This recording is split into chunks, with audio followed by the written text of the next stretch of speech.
in the district finals, but they have a really good amount of core coming back, led by Isaac Pamaran and Cade Sterling, who led the team in average last year. But last year, Papio's team was only composed of upperclassmen, so it was just juniors and seniors and a lot of seniors on here. But it'll still be a really good experienced team for Papio trying to come in here and steal one from Westside. Yeah, Westside coming in at 1-2. We mentioned they got that win over the top team in the state, defending state champions, the Millard West Wildcats. 1-0 in that game last week, just after the blizzard. And then 2 unfortunate losses over the weekend. So they're looking to bounce back off that, continue the momentum with the new head coach, and just get things rolling. Yeah, this is just a bounce-back game for Westside. Get the last two losses in that doubleheader out of your mind. Just focus on the now, get a win today, and get some momentum going in. They have to play the new #1 Papillion South on Thursday, and I believe Marcus Chandler will be starting that game. So you got to get a win now so it can get some momentum going into Thursday. Yeah, we've got coaches meeting home plate with the umpires right now. We'll get going here in just a little bit. And we mentioned this already, Hunter, but it's the hitting that's been the struggle for Westside this season. Pitching been pretty well, but the hitting, they've just been struggling to get bat on the ball. Yeah, hitting's been the main issue for Westside. Like I mentioned pregame, only one player hitting above 150, which is Nikolai French. Other than that, everybody else is hitting 143 or below, with everybody getting one hit except for Nikolai. So for Westside, they just need to get their offense to going today. And we talked about before the game, in their win against Millard West, they had a great pitching performance, no runs allowed, but their offense, they got a run via 2 balks. Yeah, they had a runner. Jack Scholes got balked over to second, had a sacrifice to get him over to third, and then the pitcher balked him home. And it wasn't a bad pitcher by any means. He's throwing in the 90s, committed to Iowa. He's very experienced, very good pitcher. So Westside kind of caught a break there. So we'll see what they could do. As for hitting, just been the biggest issue this season. Anthony Brown on the mound for Westside, getting a few warm-up pitches in before we get going here in the top of the first. For Westside, due up this inning, it'll be 1-2-3. Braden Hosey, Marcus Chandler, and Nikolai French. Probably your 3 best players without a doubt. Yeah, it'll be probably the 3 best hitters for Westside. You got some speed and Hosey to lead off the inning, and then power hitters in Marcus Chandler, who's only a sophomore, but one of the best players in the state for his class. And then Nikolai French, the South Dakota state commit. He'll be the main power bat. Yeah, he'll be DHing. Braden Hosey will be playing short, and Marcus Chandler will be playing over at second base. As for the rest of the Westside lineup, Jack Scholes, Harry Yeager, Trey Savoy, Lewis Hoffert, Charlie Maskey hitting 8 in his first playing time here as a Westside Warrior this season. And finishing it all off is Ben Everode batting 9. As for Papio on the mound today will be Brett Holscher, committed to Iowa Western Community College. His first appearance of the season, starting things off for Papio. And due up in this inning for Papio, it'll be Isaac Pamaran, Easton Schneider, and Ryan Thompson to finish it off in the first. For right now, if you're Papillion, you need to get out early. Westside, even though their offense hasn't been the greatest so far this season, they can still get you with the bats. So get out to a big lead early. Leading out for the Monarchs, shortstop. Isaac Pamaran steps into the box for the Monarchs. Dual sport athlete, wide receiver on the football team, steps in to get things going. First pitch is outside for Anthony Barone. He's been committed to Sauk Valley Community College, signed earlier this school year. Second pitch for Anthony Barone. Swing and a miss. Evens out the count at 1-1. Barone throws a really good fastball. He can really get you with it on the high heat. 1-1 pitch for Barone to Pamaran. Little bit inside, and it's popped straight up. Going over towards his right is Hosey. He's under it and grabs it for out number 1. Barone struck out 25 last year. Not a lot. He only walked 19-2, but he's mainly a guy who can get you on weak contact. And like right Batting there, second, second Pammerin baseman, got number under one, it. Easton Schneider. Easton Schneider stepping in. He's playing second base today on the other end of the field. Swings at the first pitch and misses. Schneider hit 365 last year, 27 hits, 12 RBIs. Really good player for Papio. He drives this one out towards right field, coming in on it, and making the grab for Westside is Charlie Maskey for the second out of this first inning. Once again, weak contact. Third and Schneider one just for got the under it, Monarchs. and it was an Number easy fly 7, ball for Maskey to go Ryan get. Thompson. Now stepping into the box for the Monarchs, Ryan Thompson. First pitch to him, a little bit high. Thompson, new face on this Papio team. Really high potential, though, batting in the 3 spot. Grounds this one to third, straight down. This is going to be a hard throw over by Yeager, and it's not going to be able to get to the first baseman. A little bit too wide to handle for Lewis Hoffert at first. We got the first base runner for the Monarchs. Right there, just a really tough ball to handle over at third base for Yeager. Had a clean opportunity at a throw, but just a little too far out for Hoffert to get. Now stepping in for Papio will be Evan Eady. Cleanup batter, first baseman, number 3, Evan Eady.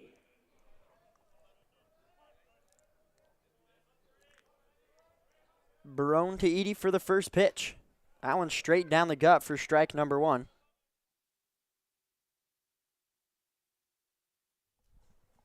Second pitch for Barone.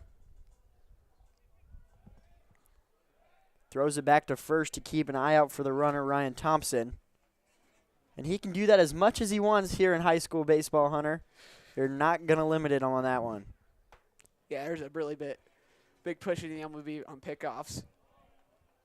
Light contact into the back of the net for the second strike of the at-bat. It's 1-1. Once again, Barone getting out to a good first strike pitching, getting up on an 0-2 count for a pitcher is a death sentence for the batter. 0-2. Pitch from Barone to Eady. High, Savoy comes out of his stance to come up with that one. Count now 1-2. If you're Barone, you can throw basically anything here. Still on a 1-2 count, only runner at first base. Just can't give anything in Eady's wheelhouse. 1-2 pitch from Barone to Eady. Down the gut, popped way up and out of play behind us. Count stays at 1-2.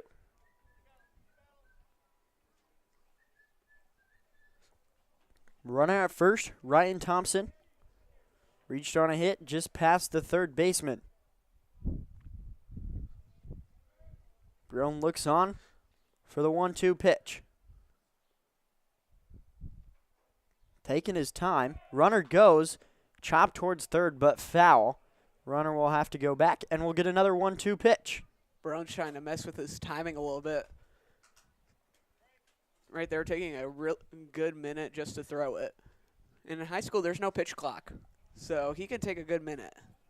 Ryan Thompson still at first, looking to steal on that last pitch. And another throw back to first.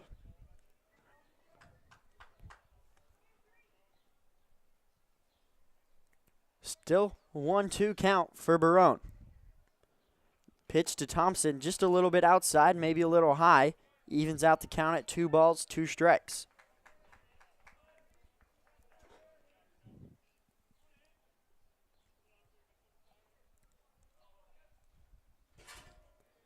Thompson takes his lead over at first. The pitch to Eady. Hit shallow left field, coming in on it is Worley, and he makes the grab on the foul line, and that ends the inning. 1 hit, no runs, and 1 runner left on base for Papio. We'll head to the bottom of the first. Hosey, Chandler, and French due up for the Warriors. We'll be right back for the top of the first here on the WTV Live Network.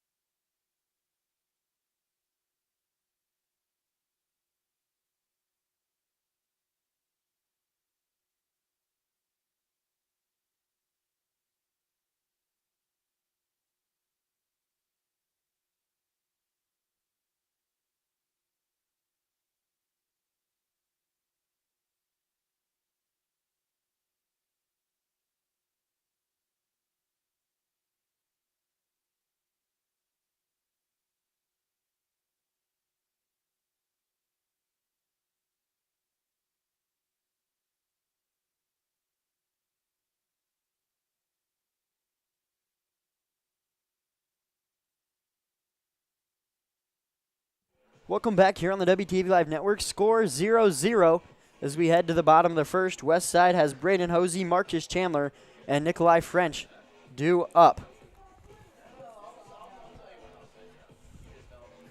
This is probably the best part of the lineup if you're Westside. 3 of your top hitters, especially that leadoff spot. Braden Hosey is a really big speed guy. Was the main pinch runner actually last year for Westside, but if you want to get some runs, you need him on. He'll get you a few stolen bases, and then you have Chandler and French right after to drive him in.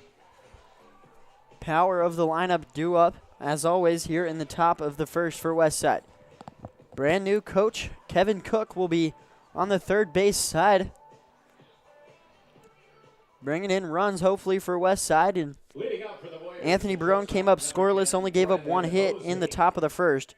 Braden Hosey steps into the box for his first at-bat of the game. Coming into the season, 1-7, as Westside's been struggling with the hitting.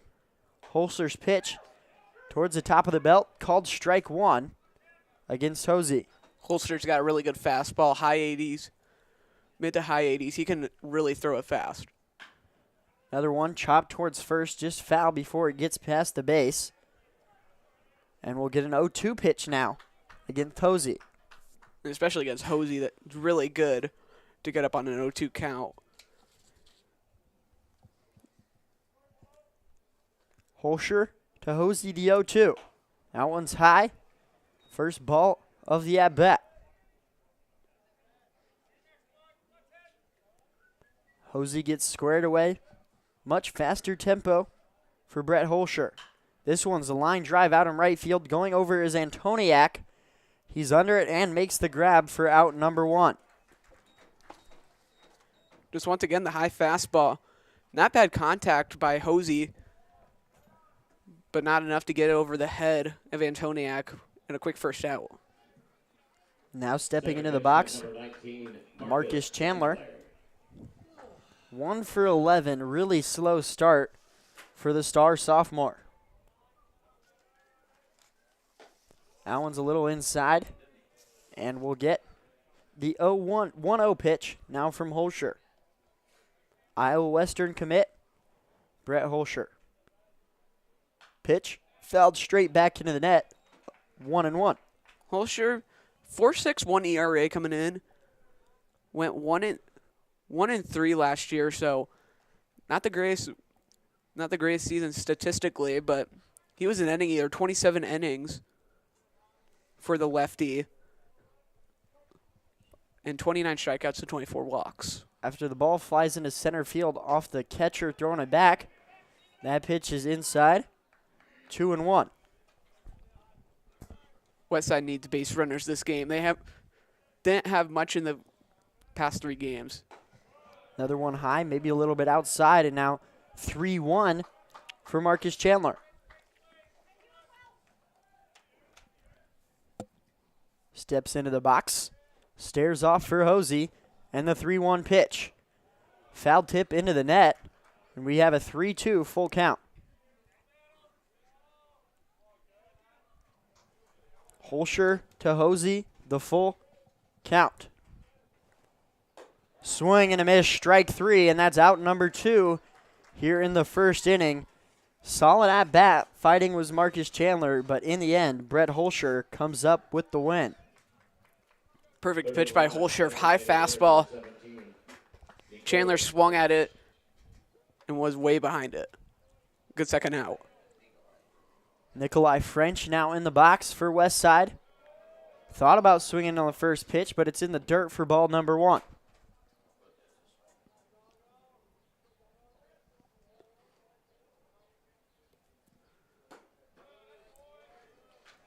Second pitch. Low again, and we get a 2-0 count. French, one of the better eyes on this team. Forced a good amount of walks last year. This one's flied up in the infield. Over at short. Coming in on it is Pamaran and making the grab. And that ends the end of the first inning. We go to the top of the second. Still scoreless. We'll be back here on the WTV Live Network.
Welcome back here on the WTV Live Network. The designated hitter stepping in the box for the Monarchs, Landon Albrecht. First pitch, strike.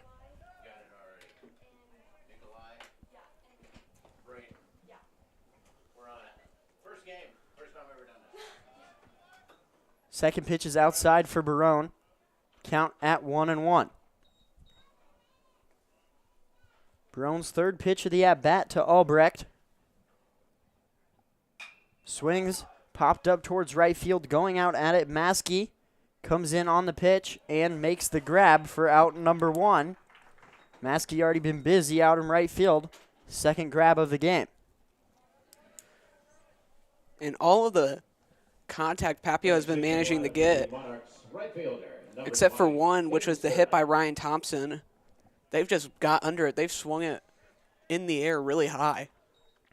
Barone goes fast, catches the outside corner for strike number 1.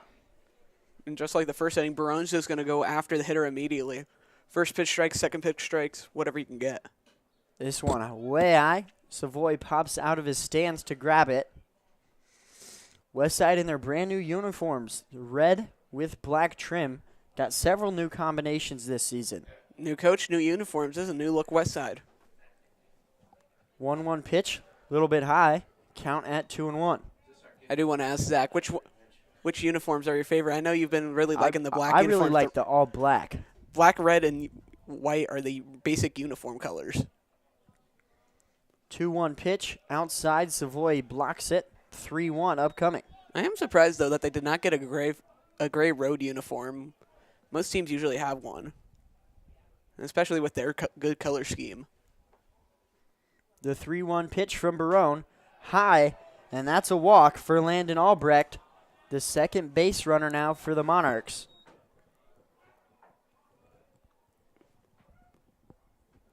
Right there, just 4 pitches that were all high and got away from Anthony Barone and Papio with their second base runner, trying to get a hold of one and trying to get a run early.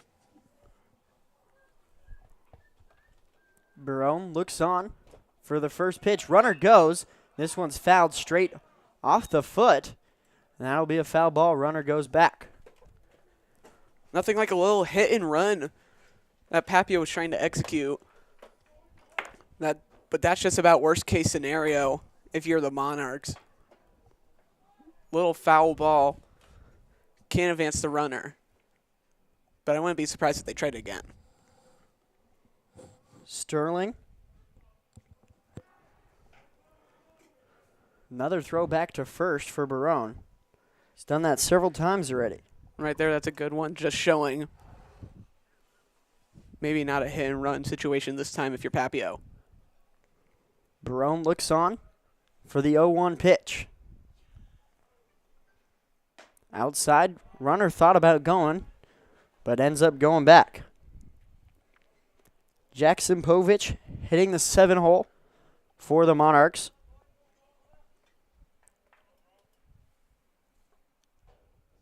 Still scoreless.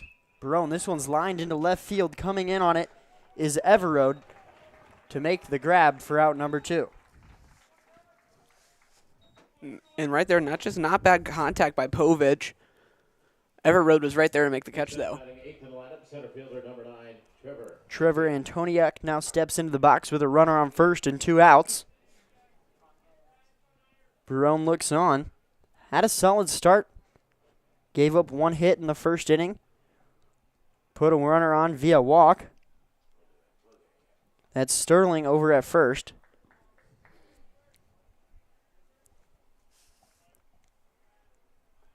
Sterling takes his lead. Barone looks on to Trevor Antoniak. Catches the outside corner, called strike. Makes the count 0-1. And another first pitch strike by Barone. He's doing a really good job at these first pitch strikes, just painting the corners. Now he just got to put them away. 0-1 pitch to Antoniak. This one's outside. Evens the count at 1-1. And Papio's doing a really good job too. They have a really good eye. managed to get away at some of those curveballs and fastballs that have just been nearly outside the zone, many of them high. Another throwback to first for Barone, keeping Sterling on a close leash.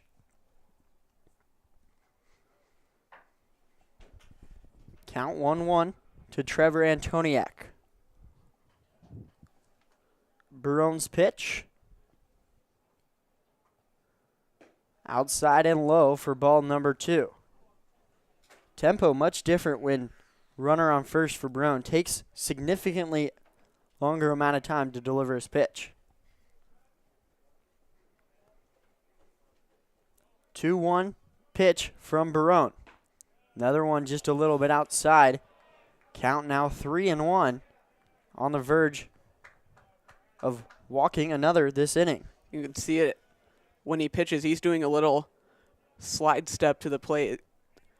It's quicker, so it's not a steal situation for Papio, but forces the pitcher to quick release it. Runner thought about going there, but ends up going back. Savoy was all ready to jump up and throw it to second. Now it's an all-steal situation with a 3-2 count and 2 outs. Runner will be going. Barone's full count pitch. Swung on and miss, and Barone ends the inning. Another no run, and 1 runner left on base for the Monarchs, and we'll head to the top of the second. 4, 5, and 6, Scholes, Yeager, and Savoy coming up for Westside. No errors, 1.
Welcome back here on the WTV Live Network.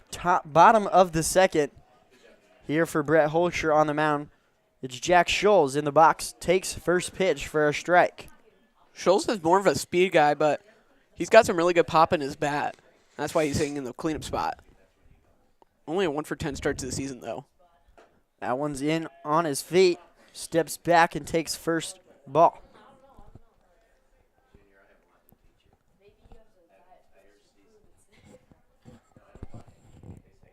Holscher to Scholes. That one's high and outside. 2-1 count now. Holscher's doing a pretty good job at painting the zone, but Scholes is doing a better job at seeing it, and the ball is just a tad outside. This one's hit high, far away towards the right field line, way out of play for strike number 2. First inning, Scholes did get a strikeout on Marcus Chandler, but then 2 weak fly balls to the shortstop and the right fielder. This one's hit straight over to short. On his knees to make the grab is Isaac Pamaran for out number 1. Once again, more weak contact for us. Batting fifth in the lineup up next for the Warriors. Third baseman number 4, Harrison Yeager. Harrison Yeager now stepping into the box for Westside. Looking on at Holscher. Takes first pitch for a ball high and outside. Just like the rest of the Warriors. Just like the rest of the Warriors, Yeager only with 1 hit on the season out of 7 at-bats. This one's popped straight back and out of play for strike number 1. 1-1 upcoming. Holscher to Yeager. just a little bit outside, and we have a 2-1 count. Westside needs some base runners really badly, especially after that first inning, or they could get not very good contact. So a base runner here, especially with Yeager and his speed, would be pretty good.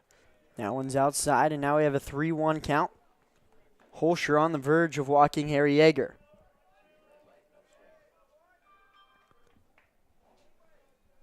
Holscher looks on for the 3-1 to Harry Yeager. That one's outside, and the first base runner for Westside. Off a walk, it's Harry Yeager to first. Right there, just a good job by Yeager to take 4 straight pitches after a strike 1. Catcher number 13, Trey Savoy. Trey Savoy now steps in for Westside. Behind the dish on the defensive end for the Warriors. Holscher's pitch, hit towards third, making the grab is Povich off to second for 1, to first in time for the double play, and that ends the inning. 6-4-3 double play for the Monarchs, and Westside comes up empty in the second. We'll head to the top of the third, still scoreless here at Westside.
Welcome back here on the WTV Live Network. Still scoreless here at Westside. Stepping in for the Monarchs will be Dylan Worley. Still on the mound for Westside, Anthony Barone has given up just 1 hit through the first 2 innings. Swing and a miss for Dylan Worley on the first pitch. I've said it many times, first pitch strikes are really important, and especially with the 1-2 hitters coming up, it's good to get this first guy out. That one's in on Worley. He steps back and takes first ball.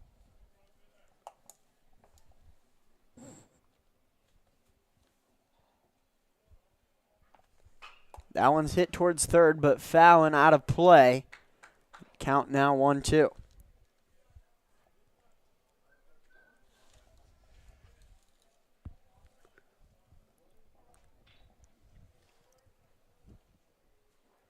Barone chased off the sign from Savoy, and now calling time is Dylan Worley.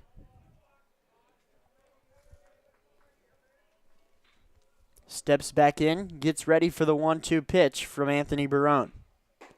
High for ball number 2. Worley didn't get many opportunities at the plate last year, but he did get some opportunities. Went 3 of 7, so technically the best average on the team at 429. 4 RBIs too. Another pitch inside on the hands, and now we have a full count starting things off for Papio. Papio doing a pretty good job of driving Anthony Barone's pitch count up here early in the 3rd inning. This one's popped up in towards right field.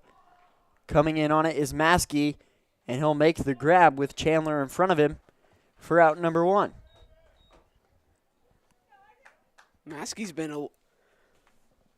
Maskey's been busy out in right field. 3 separate fly balls, all pretty shallow, with Chandler also having a right to that play. Now coming in for the second at-bat is Isaac Pameran. Lines it into right field, and that's going to be a hit down the right field line. He's turning for 2. Maskey throws it in quickly to hold Pameran at first.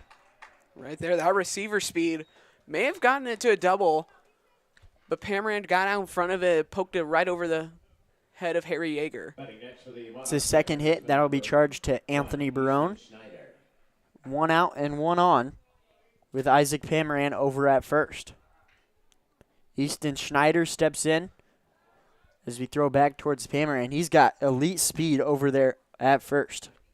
Schneider flew out to right in his first at-bat. Didn't make horrible contact, just got really under it. Another throw back to first. Brown's done that a lot, especially for these faster runners. Papio with a lot of speed, and right now Isaac Pameran, one of the fastest kids on this team. Still 0-0. That's the first pitch for a ball. Anthony Barone catches his hat as it flies off. And right there, designed pitch out to try to get Pameran to steal. Savoy was ready to gun him down. But now probably more slide step opportunities. Try to know the steal. Runner with a big lead, and that one's fouled back and out of play. 1-1 count. Now you have to think as the catcher, Savoy. Can you try to get a back pick over to first? 1-1 pitch. Throwing back to first once again, the third time in this at-bat. Pameran with incredible speed at first.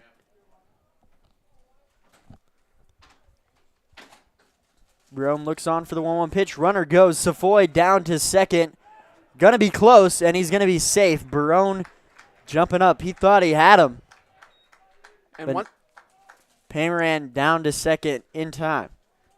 and another pitch out by Barone. It tried to design to catch the steal, but Pameran was just too fast, and Hosey nearly got the glove on his back. But still will be a 2-2 count. So an opportunity for a strikeout and have the hitter try to force him in. 1-2 pitch with a runner on second. Pameran and his elite speed after the steal. Barone to Schneider. Outside in the dirt. Evens out the count at 2-2.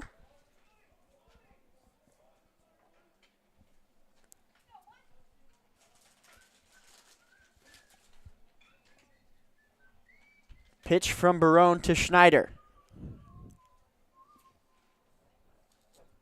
With the runner on second, he checks him. Checks again. Just dancing out there. And nearly thrown into center field. A diving play by Hosey to keep the runner at second. That was a nice dive by Hosey. Kept it from getting out of center field, and Pameran could have gotten the third. And he went off the bag. Barone delivers this one pitch. This one's in towards shallow right field. Chandler in on it to make the grab in the outfield grass for out number 2. Huge second out right there.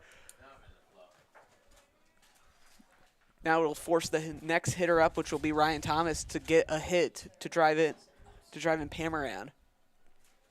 Pameran still at second. Number 7, Ryan Thompson. Ryan Thompson stepping in for the Monarchs. Barone checks Pameran at second and delivers the pitch at the knees for strike number 1. Ryan Thomas, one of the 2 Monarchs to get hit today. Had a soft grounder to the third baseman Yeager, which he beat out for a hit and nearly got the second on an error. 0-1 pitch for Barone. Still checking with Pameran, and he'll step off. Keeping a close eye on Isaac Pameran. He's already stole second. Definitely has the speed. to go for 3. Now it's Ryan Thompson's turn to call time. Still a 0-1 count.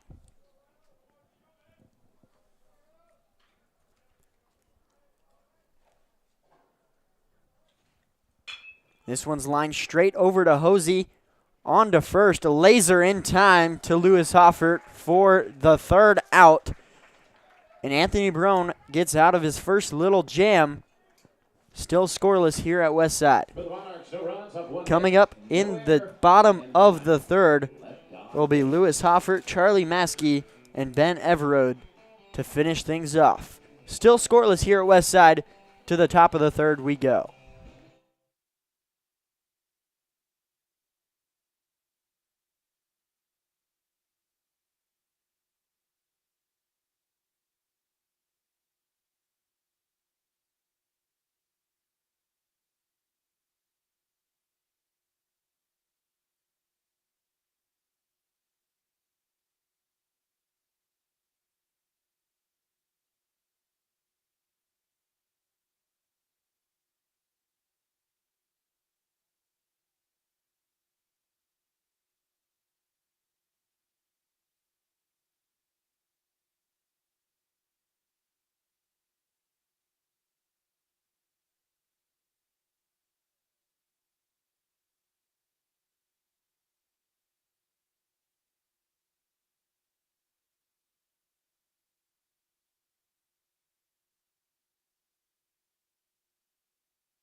Love that.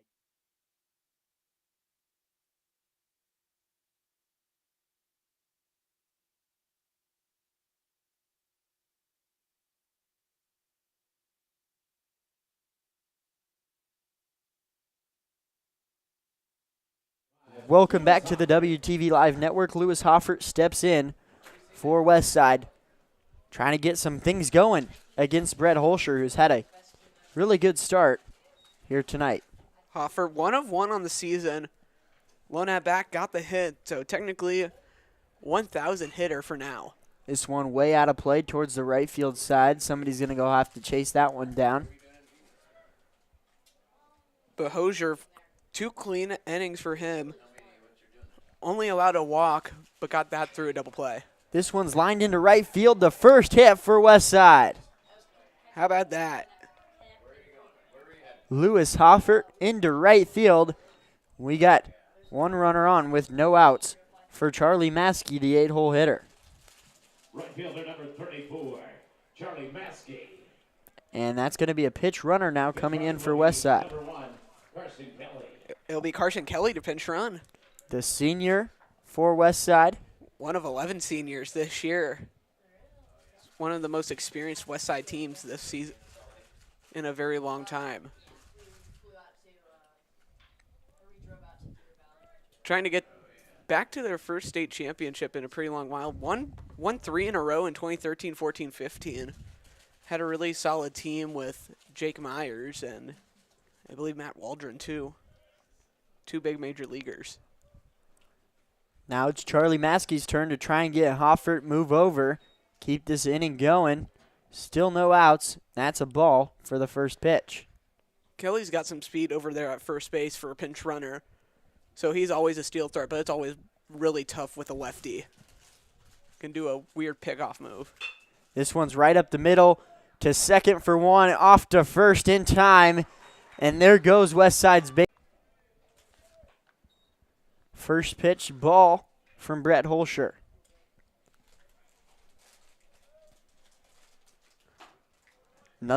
This one at the knees for a strike to Ben Everode. Still a 1-1 count.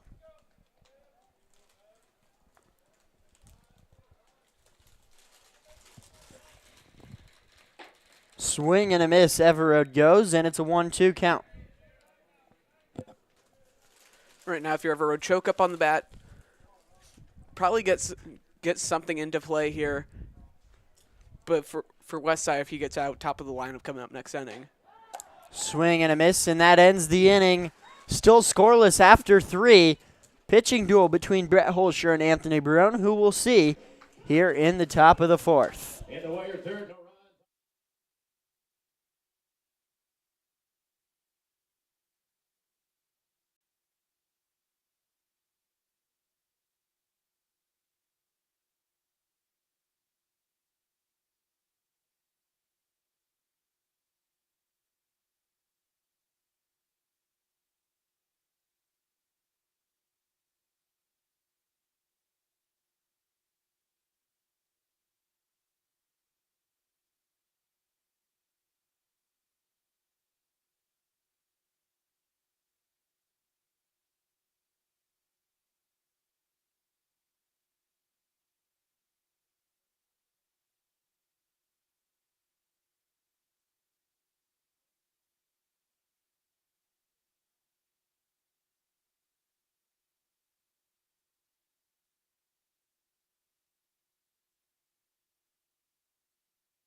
Welcome back here on the WTV Live Network. Still scoreless after 3. Barone comes back out for another inning of work. It'll be 4-5-6 for the Monarchs, so Leading up, number pretty good meat of the 3, lineup. Evan Eady. Evan Eady to lead it off. He flew out to the left in his first at-bat. Catches the outside corner for strike number 1. Barone's pitch count is starting to get up there after 3 innings. A lot of deep counts. This one's in the dirt for ball number 1. I think pitch count will be the only issue for Barone. He's still dealing 2 hits, no runs allowed. He's doing a really good job in his first appearance. Off to Evan Eady. Another one on the outside corner for strike 2. How about Anthony Barone just painting the corners? This will be Barone's 49th pitch. This one outside. 2-2 count.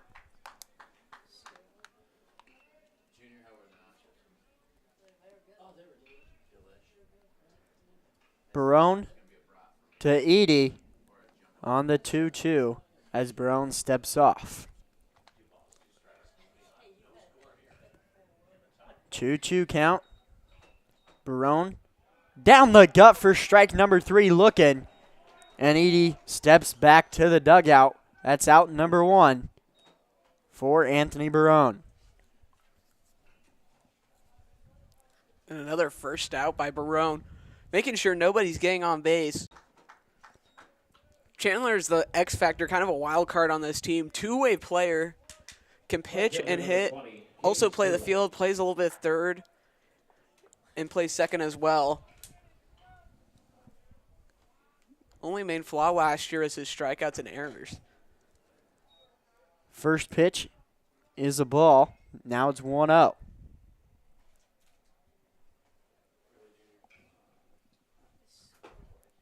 This one on the inside corner for strike number 1. It's a 1-1 count. It'd be big for Barone here if he can get this last out. Limit that pitch count a little further. If he can get this last out. Limit that pitch count a little further. Low for ball number 2. Still scoreless. 2 hits for Papio, 1 for Westside. 2-1 pitch. Fouled straight back into the net.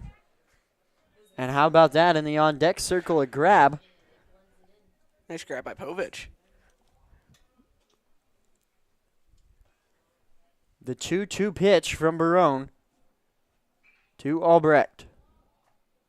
This one's lined over to Hosey at second. Comes in at a strong charge over to Hoffert to end the top of the 4th. We'll head to the bottom of the 4th. No runs, no hits, and no runners left on base. To the bottom of the 4th we go. Westside looking to put some runs on the board.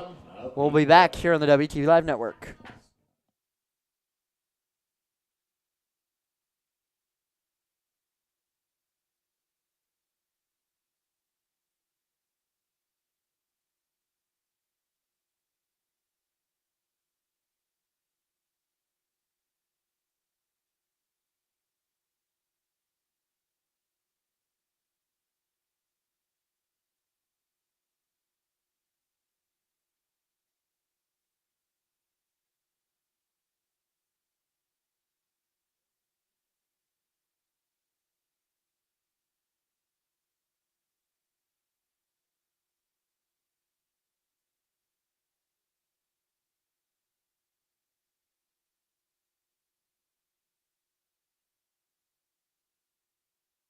Welcome back here on the WTV Live Network. Top of the order due up for Westside, 1, 2, 3.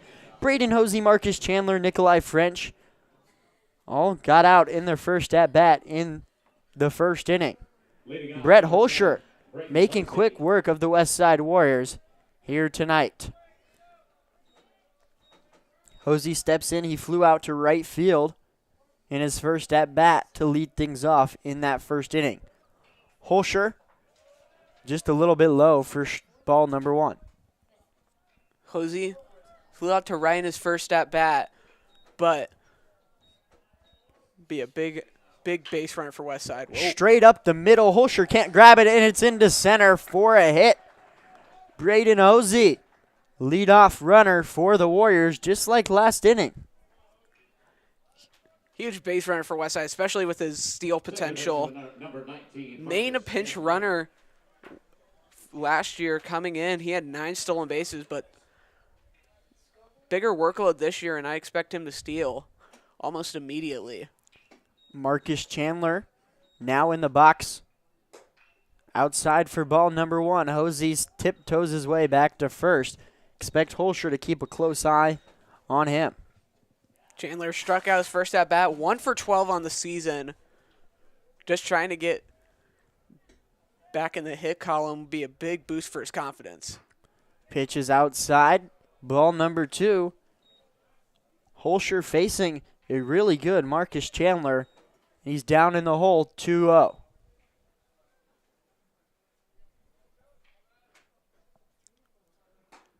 That one catches the outside corner for strike number 1. We have a 2-1 count. And a good comeback for Holscher. Gave up an early hit to Hosey and 2 quick balls. Just got to get right back in it and attack Chandler. Hosey fakes going, and he slipped, and he gets caught off at first. What an unfortunate mistake for Westside. Braden Hosey tripped on himself trying to come back towards first, and he's picked out for out number 1. I wouldn't really call that more tripping. He got the definite steal sign, and he was ready to go. Bounces off home plate for ball number 1. 3-1 count now after Hosey gets picked off at first. Marcus Chandler looking to get a runner right back there. Holscher to Chandler outside, and back-to-back runners for Westside. This time they look to keep that runner there. And right there, now you just have to see the what-ifs with Hosey getting picked off at first. If he would have just stayed still, he would be at second base right now. And Westside would have 2 runners on and 1 in scoring position. Now a big-time slugger, Nikolai French, the South Dakota State commit, steps into the box. He popped up to the shortstop, Isaac Pamaran, back in the first. First pitch from Holscher, ball. Looks on for the 1-0. Swung low, now 2-0. Chandler still has speed over there at first, not quite as much as Hosey, but still a steal threat. Right now, Holscher only at 41 pitches, so he's still got a long way to go depending on how far the Monarchs want to push him. This one hit towards center. Going back on it is Antoniak. Makes the grab for out number 2. Pushes Chandler back to first. And now it's Jack Scholl's turn to try and keep the inning alive. And another not bad hit by Nikolai French. But the center fielder, Antoniak, was right there to make the out.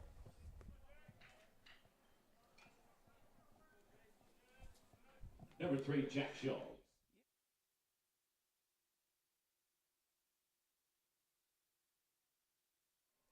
Throw from Holscher back towards Chandler at first to keep him close. Holscher looks on towards Jack Scholl's. First pitch popped way out of play behind us. Watch out, tennis players. Oh. Bounced right back in front of us. I hope everyone's okay. It's a good thing they installed that giant little net back there. Yeah, we got 2 nets. Lucky us. So the players don't have to run as far to get it either. That pitch is straight down the gut for strike number 2. Jack Scholl's down in the count. And I expect anything here from Holscher. Up 0-2, you got 2 outs. Throw whatever you want. And it's in the dirt to throw over to first to end the inning. And Holscher once again making quick work of Westside as we head to the top of the 5th. Still scoreless here at Westside. Runs off the 1 hit, no errors.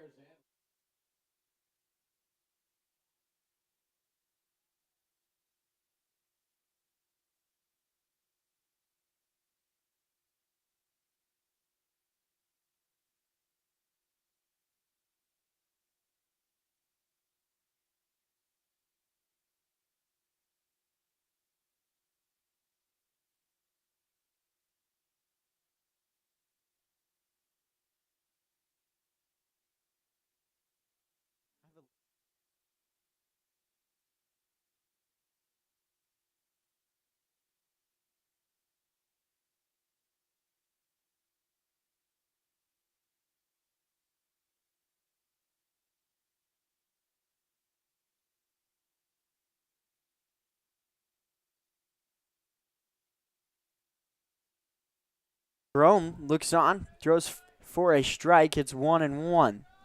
And I am noticing a pattern that he is losing his hat. And we know last year That Marcus hat Chandler lost his hat a really good amount.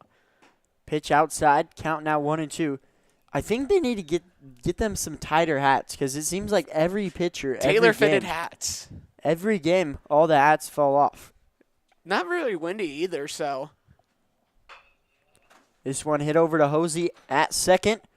One-handed throw over to first is in time. Hofford extends to grab the first out. Hosey making that one look difficult. But a nice job there. Glove it, grab it, and throw it. I talked to Marcus today, and I told him to stop losing his hat. He said, I'll try. Center fielder, number 9. But I think he's got a better fitted hat from what I've seen. Now it's Trevor Antoniak struck out in the second inning to Barone. Hard cut on the first pitch for a strike. Still very calm day, really nice, sunny, no wind whatsoever. Another hard cut for Antoniak comes up empty. It's 0-2.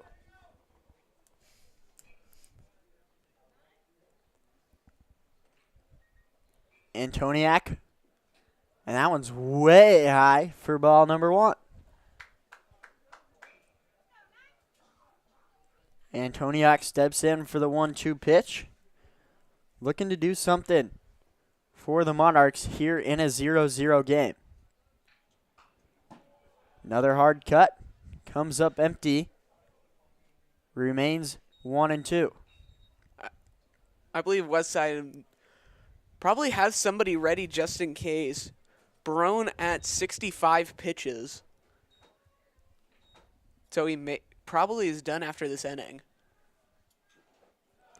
Barely catching a piece of that one is Antoniak to stay alive. And I believe the pitcher is Ostermeyer. I believe it's Jason Ostermeyer. He's the only lefty on this team.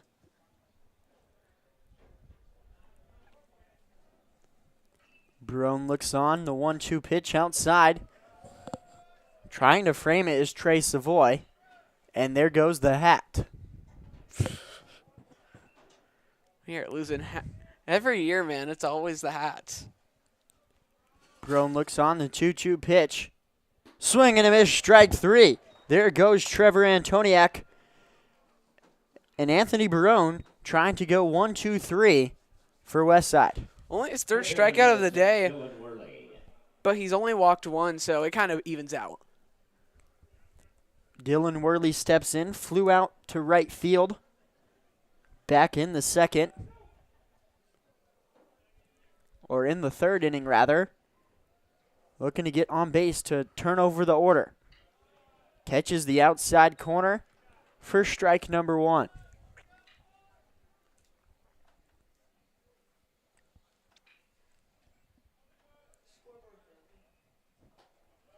Curveball in for strike number 2. It's 0-2. That's a good high curveball. Drop down in the zone, and now you got an 0-2 count. Protect mode for Dylan Worley. That one's a ball. Counts now 1-2.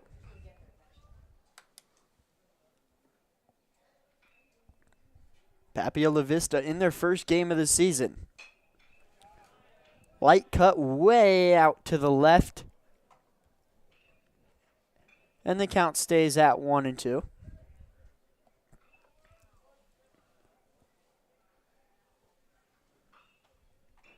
The 1-2 pitch swung on in the dirt. Savoy's going to throw over to first to Hoffert. And that ends the inning. 2 strikeouts for Anthony Barone in the top of the 5th. And we'll head to the bottom of the 5th now. It remains scoreless. Holscher and Barone in a pitching battle. We'll be back here.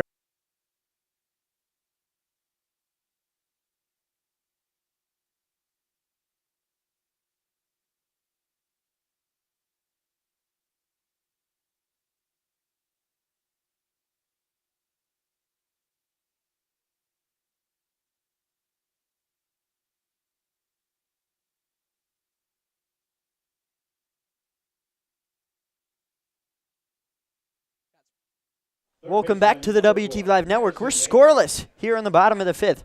Holscher coming out for his 5th inning of work, going against Harry Yeager to start things off.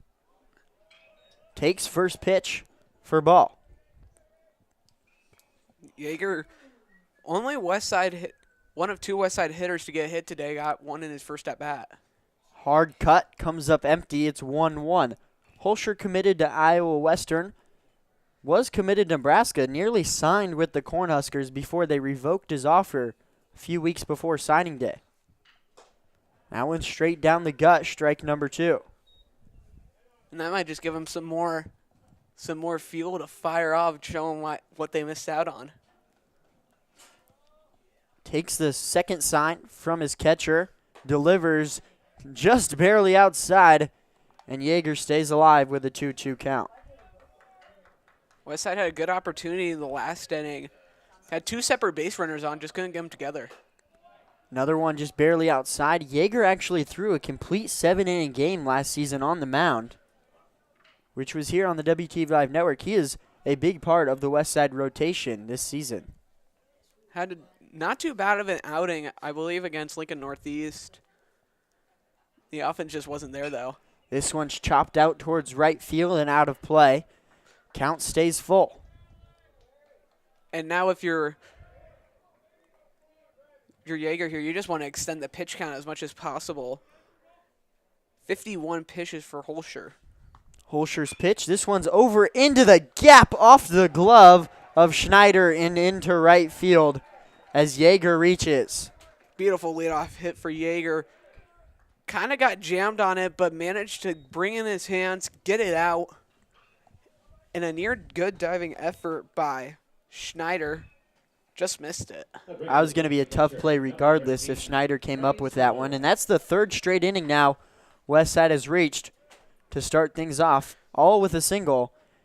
And now a chance for Trey Savoy to move Yeager over. Holscher delivers the pitch. This one's into right and is going to get down. Yeager over to second's going to slow up. And Westside in business.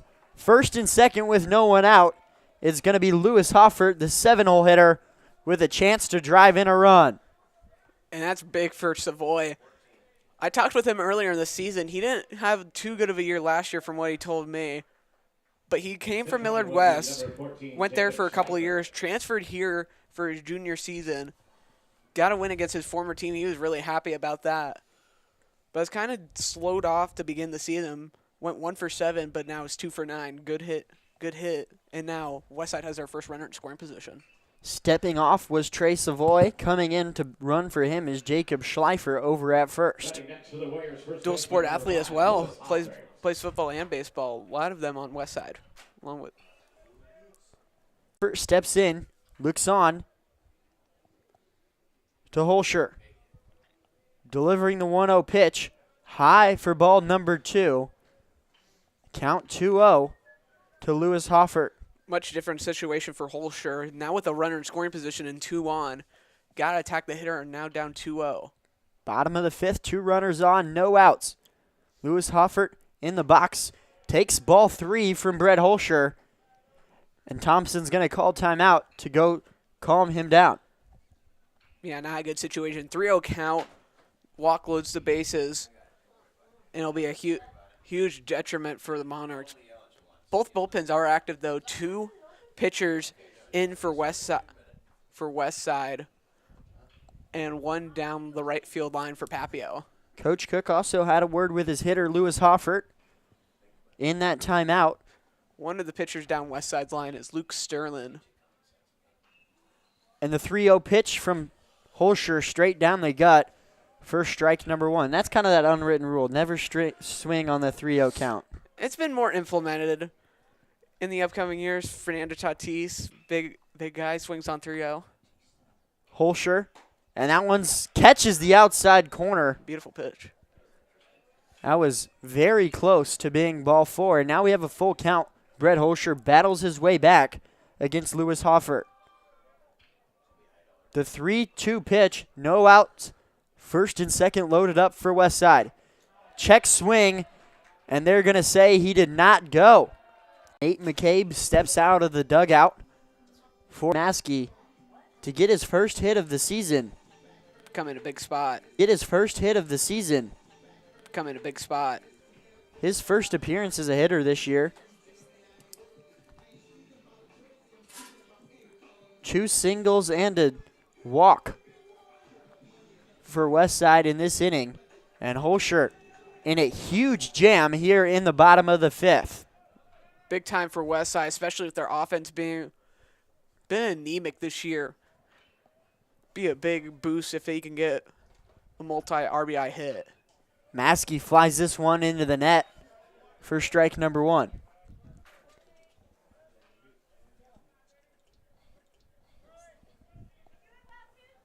And now if you're Holscher, you have to attack for some big-time plays with the bases loaded here in the bottom of the 5th. First year on varsity for Everroad, trying to make his impact felt early. Lots of work done in the offseason for him. Holscher looks on. Everroad takes first pitch strike. Everroad struck out in the bottom half of the 3rd inning.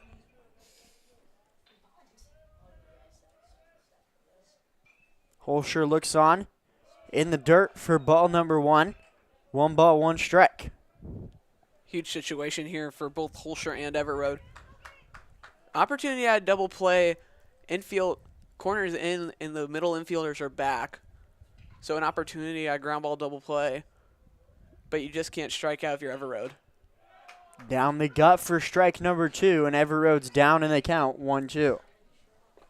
Holscher doing a good job at attacking. Got a 3-pitch strikeout on Charlie Maskey. And an opportunity here to get a quick strikeout. Outside for ball number 2. Good eye for Ben Everroad. 2-2 count, 1 out. Bases loaded for the Westside Warriors here in the bottom of the 5th. Brett Holscher, the Iowa Western commit, looks on for the 2-2 pitch. Swing and a miss. And he's 1 out away from getting out of a bases loaded, no out jam. Another huge strikeout back-to-back against the 8 and 9 hole hitters. And now Hosey, he's gotten a hit today. But coming up clutch here, Westside needs some runs. Hosey got a single in the last inning. Big time opportunity for Braden. Swing and a miss on the first pitch. A great one from that Brett Holscher. Right now, Holscher's like a man possessed. Gave up 2 hits and a walk. And now he struck out 2 after the conversation. 0-1 pitch down the gut. And Hosey's quickly down in the count. And Holscher is 1 pitch away from getting out of an extreme jam. And it'd be bad here, too, with the top of the lineup coming up. Couple of batters here and can do some damage. And that's going to end it. Holscher excited after he gets out of the bases loaded. No out jam, and we remain scoreless here at Westside. The 2 hits and a walk result in 3 stranded runners for Westside. And we head to the top half of the 5th. 0-0 the score here at Westside.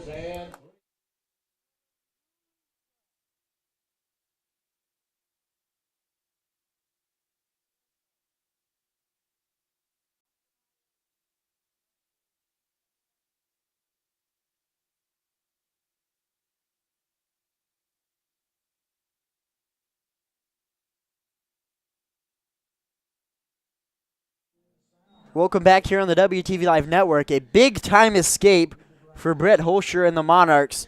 Bases loaded and no out, and he gets out of it. We'll head to the top of the 6th. New face on the mound for the Westside Warriors. It's Jace Ostermeyer, one of the lone lefties in the Warriors program. The lone lefty this year for Westside, Jace Ostermeyer, looking for his opportunity first. It'll be his 2nd appearance of the season. Didn't do too bad. Pitched 1 inning, got 2 strikeouts in his first appearance. And now it's just a game of who will give up less, the bullpen game. Jace Ostermeyer coming in for Westside, trying to limit the runs, and especially after Holscher struck out the side to end the inning against Westside. It'll be It'll be interesting to see how they approach after a really big last 3 outs. Leading off, number 14, Top of the Isaac order Cameron. due up for the Monarchs. 1, 2, and 3. It's Isaac Pamaran to lead things off. Takes first pitch strike from Jace Ostermeyer. Ostermeyer committed to Bemidji State up in Minnesota. Lots of committed pitchers on this Westside team. One of the better pitching staffs in quite some time for Coach Kevin Cook and the Westside Warriors. And the off-speed lands for strike number 2. 2 pitches, 2 strikes for the lefty. Ostermeyer will be tested early. He's got 1, 2, 3 to begin his appearance, and he likes that curveball a lot. Pamaran did record a hit in his second at-bat of the game. Takes that pitch for a ball, makes the count 1-2. He's been the furthest of any Papio player. He got the second base via stolen base, but a couple of outs later left him on there. Ostermeyer looks on and delivers and hits him in the back, and Pamaran heads to first.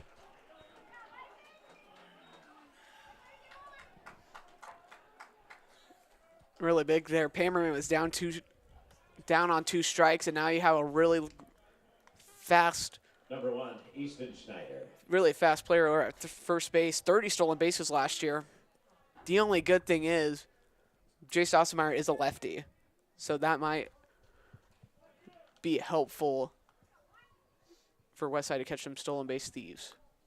Pamaran did record a steal, and a bunt popped up. Savoy goes over and makes the catch. Big-time mistake from Easton Schneider for out number 1. And that's a really big out. Schneider popped up the bunt, and Savoy had to throw off the mask and find it really quickly. Catcher, hardest position in baseball. Number 7, One of the reasons for that, gotta catch those pop-ups.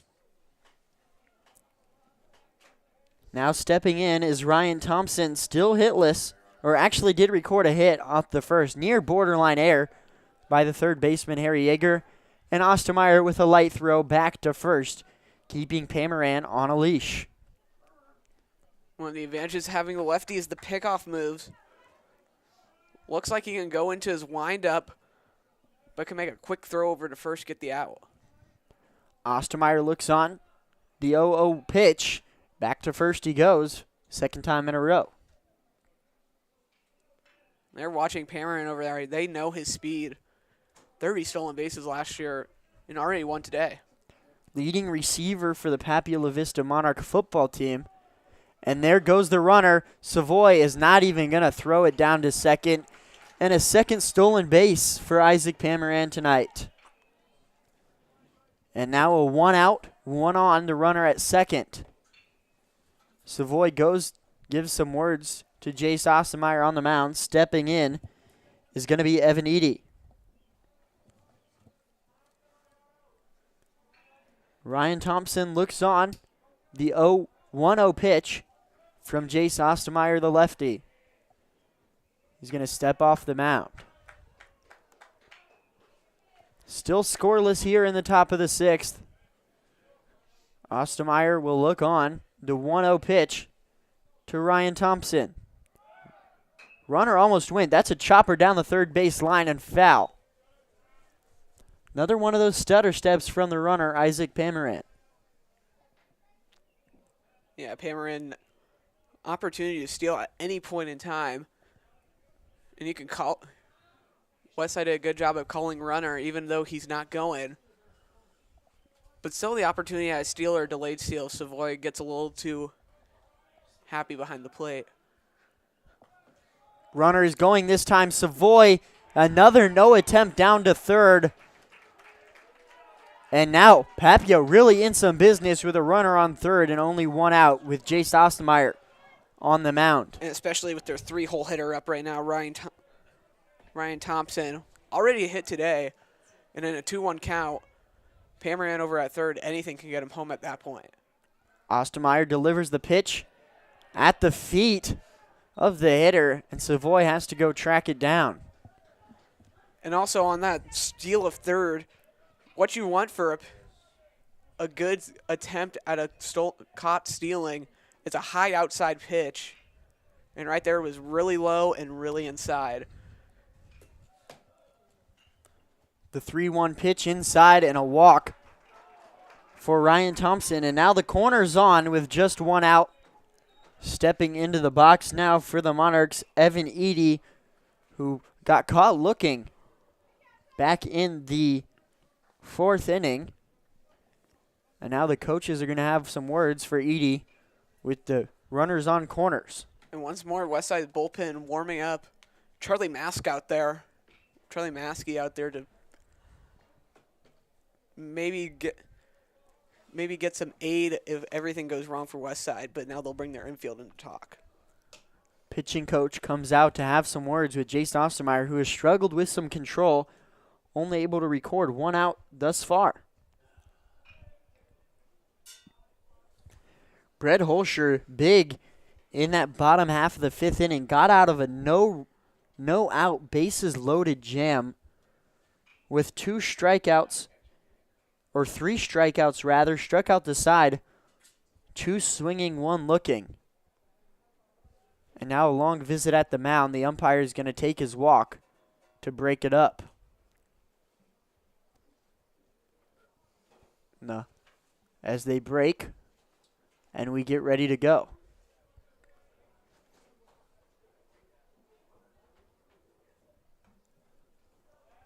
Bullpen warming up for Westside. Evan Eady steps in with a chance to drive in a run. 1 out. Runners on the corner. The speedy Isaac Pamaran at 3rd. And that gets past, and that's going to score the first run of the ball game. Isaac Pamaran gets in on a wild pitch. I was just about to say, anything to get Pamaran home, and for Jace Ostermeyer control, especially on that wild pitch, would be an issue. But right there, huge early run for Papillion, and they're on the board. Runner moves up to 2nd, Ryan Thompson. And now 1 out with a runner on 2nd. And Evan Eady a chance to bring him in. Another one way outside.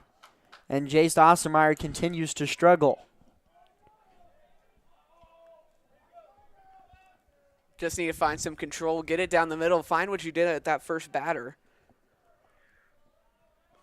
Ostermeyer delivers the pitch off speed down the gut for strike number 1. Fastball isn't working. Go to that off speed if it's working. That curveball's been right there except for the hit batter. Evan Eady in, looks on to Jace Ostermeyer to receive the pitch. 2-1 with 1 out. Another one down the gut. It's 2-2. 2 really good pitches back-to-back by Jace Ostermeyer. And really needed pitches too to get the count back even.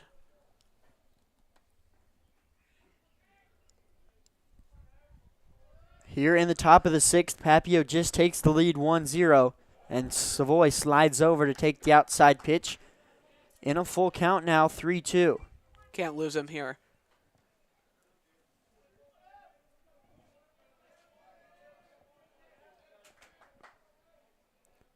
3-2 pitch, 1 out with a runner on 2nd. It's Ryan Thompson and Eady in the box. And that's going to be another walk by Jace Ostermeyer. And now runners on 1st and 2nd with just 1 out. And it's Landon Albrecht's turn at the plate. And now Coach Kevin Cook is going to come out to the mound. And that's likely going to be the end of the day for Jace Ostermeyer, who's only going to be able to record a 1/3 of an inning, giving up 1 run on a wild pitch. We'll step away, and we'll be back to meet the new pitcher here in the top of the 6th.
Pitch from Maskey is in for their strike. Charlie Maskey coming in from right field, taking his spot out there. Jacob Schleifer. Maskey does have one appearance on the season. Pitched 3 innings, allowing 2 hits and 1 walk. No runs, though. Maskey's pitch to Albrecht. Popped out of play to the right, and we have a 2-2 count. The runner was caught stealing down at third. That was Ryan Thompson.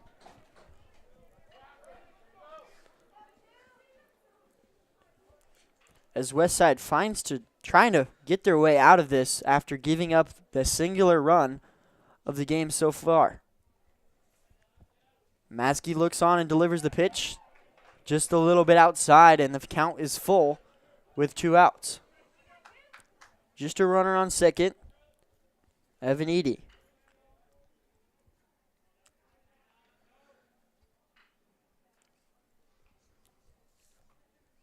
Looking on is Maskey to Albrecht. 3-2 count, and is straight down the gut and ends the inning. But Papio does strike first here in the bottom half, or the top half of the 6th. Westside down to their final 6 outs to try to tie this thing up. Papio leads 1-0 here at Westside. We'll be back here on the WTV Live Network.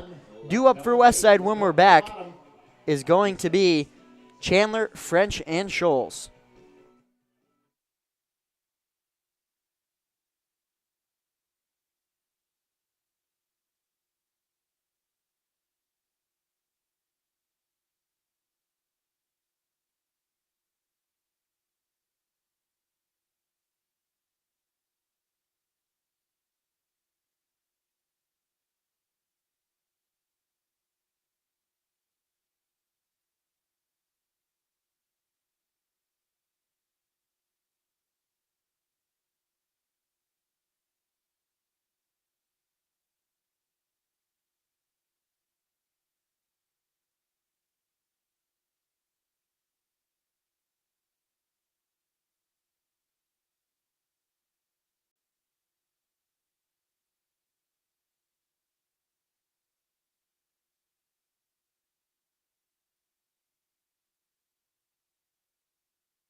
Welcome back here on the WTV Live Network. We have a 1-0 ball game after Papio strikes in the top half of the 6th.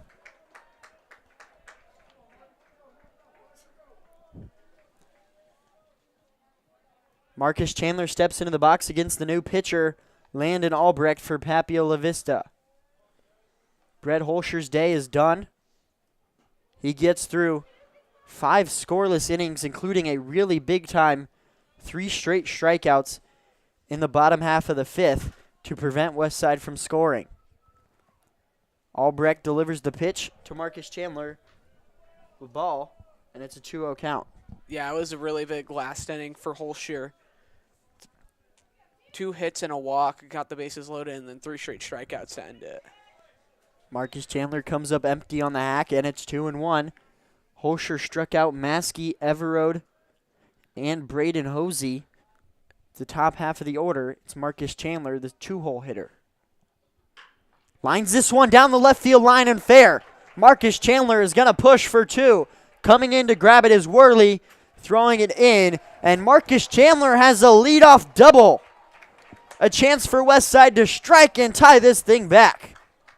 And right there, Marcus Chandler got a pitch he liked and roped it right down the left field line into the Westside bullpen. And a big double, the first extra base hit of the season for for Marcus Chandler. And a huge opportunity now with a runner in scoring position. That's the Marcus Chandler we're used to seeing. He came into tonight 1 for 11 and has had a strikeout and a walk before that double. He's ranked the 5th best player in Nebraska via Nebraska Prep Baseball. Now stepping in, Albrecht to go against Scholes, or rather Nikolai French, who swings and misses on that one. And now big time for French with the runner in scoring position, and Chandler need to get probably something into play to at least advance him to third. Chandler at second after the leadoff double. Albrecht looks on to French. The 0-1 pitch found straight back into the net, and French is quickly down 0-2. Not a good situation for French.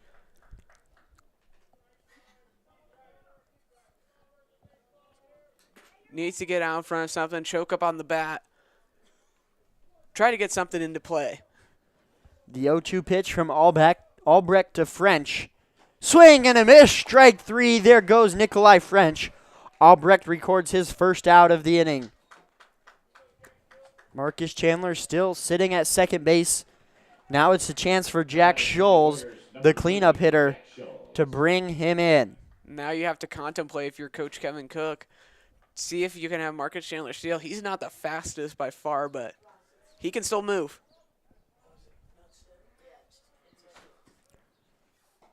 First pitch from Albrecht is outside for ball number 1.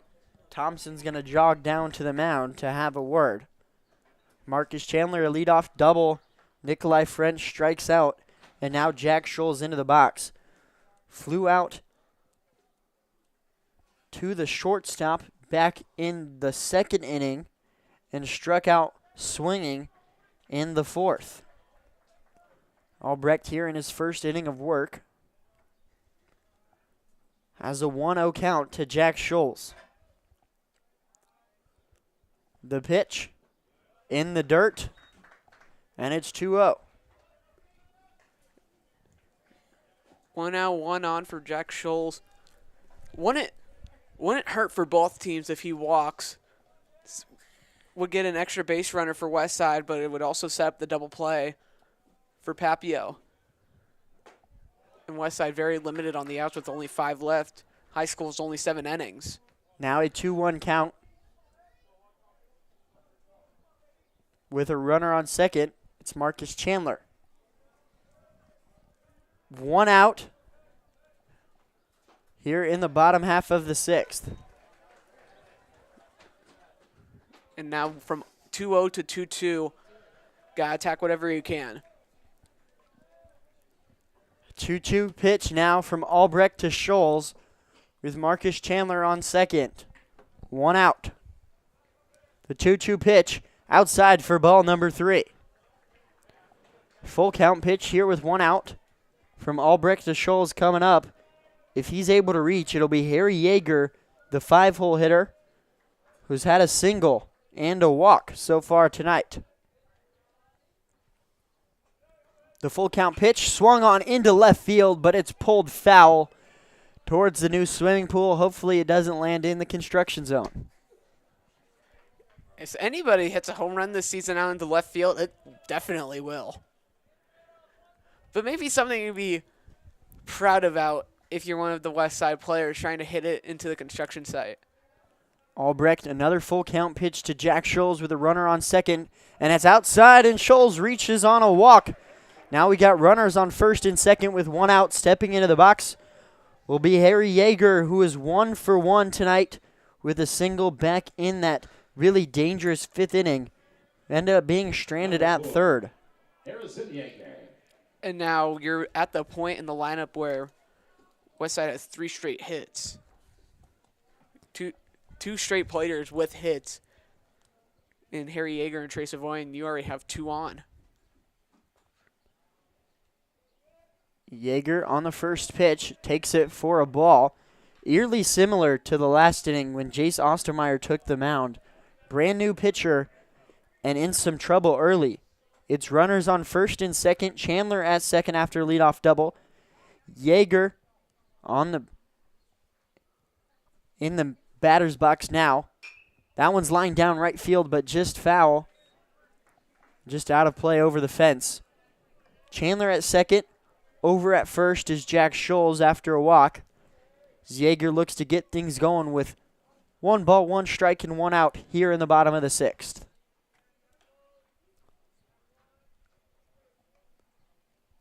The pitch inside and chopped foul down the third base side. And now Jaeger's down in the count, 1-2. Once more, just got to attack, choke up on the bat, and likely get something into play here. Jaeger's got an on base twice with a walk and a single, so third time wouldn't be too bad. And that one's down the gut, and he's going to have to strut back to the dugout as he is retired.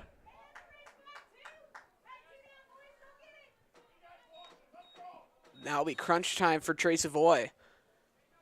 Trey Savoy having some words with the umpire. Jaeger didn't look too pleased with the way he was called out. Number 13, Trey Savoy. Probably one of the most important at-bats of the day. You got a runner in scoring position, another on first. The catcher, Trey Savoy, with 2 outs and runners on first and second. Doesn't take the first pitch, and it's going to be a strike down the middle. 0-1 count with 2 outs. Westside down to their final 4 outs now before the end of this game. They trail 1-0. Albrecht looks on to Savoy for the pitch, and another one straight down the gut. It's 0-2. And after giving up those two early base runners, Albrecht was kind of settled into a rhythm, getting strikes. And if Savoy gets out here, Westside will have the bottom of the lineup coming up in the 7th inning. That one's outside. Sliding over is Thompson to grab it. Marcus Chandler still just sitting at second after a leadoff double. It was followed up by a strikeout by Nikolai French, and Jack Scholes reached on a walk. Then Harry Jaeger just struck out. Now we have a 1-2 pitch coming from Albrecht to Trey Savoy. Trey Savoy looks on to take the pitch, and he keeps it fair down the right field line. Coming in is going to be Chandler to score. Savoy rounding first, and another run might be able to score as Coach Cook throws up a late stop sign. How about that from Trey Savoy? And we're tied back up here in the bottom half of the 6th. Absolutely huge. 2 strikes on you. Get an 0-2 count, and Savoy comes up clutch with the RBI double, moving a runner over to third, and now you have 2 in scoring position. For the next hitter up, and it'll be Lewis Hoffert, who's also gotten on base twice today. But more importantly, it ties up the game. We're tied up at 1-1, courtesy of the Trey Savoy double down the right field line. That was big time. That's 2 doubles now in the inning for Westside. One by Marcus Chandler down the left field line, and he just scored. And Trey Savoy goes down the right field line to tie this thing up. Stepping in now will be Lewis Hoffert in the box. Also, freshman coming in for pinch running, Kai Frederick. Runner at third is Harry Jaeger. It's going to be Jack Scholes. As that pitch is in there for a strike from Albrecht. Hoffert facing an 0-1 pitch with runners on second and third with 2 outs. Tied up here in the bottom of the 6th at 1. And that one's popped up down the left field line and it's carrying way foul towards the building. And I'll go on top of it. I'm wondering how many times windows have been shattered via a very line drive. 4. We just got a count of 4. 4 shattered windows. Shout out Sugar Ray. And now it's a 1-2 count for Lewis Hoffert with runners on second and third with 2 outs. Big time opportunity for the senior in red. Albrecht is going to deliver the 1-2 pitch. Chop down to third. And Povich over to first in time to end the inning But that's not after Westside strikes and ties this thing up, courtesy of Trey Savoy down the right field line. As we'll head to the top of the 7th, tied up with 1. No errors and 2.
Welcome back here on the WTV Live Network. We're tied up at 1.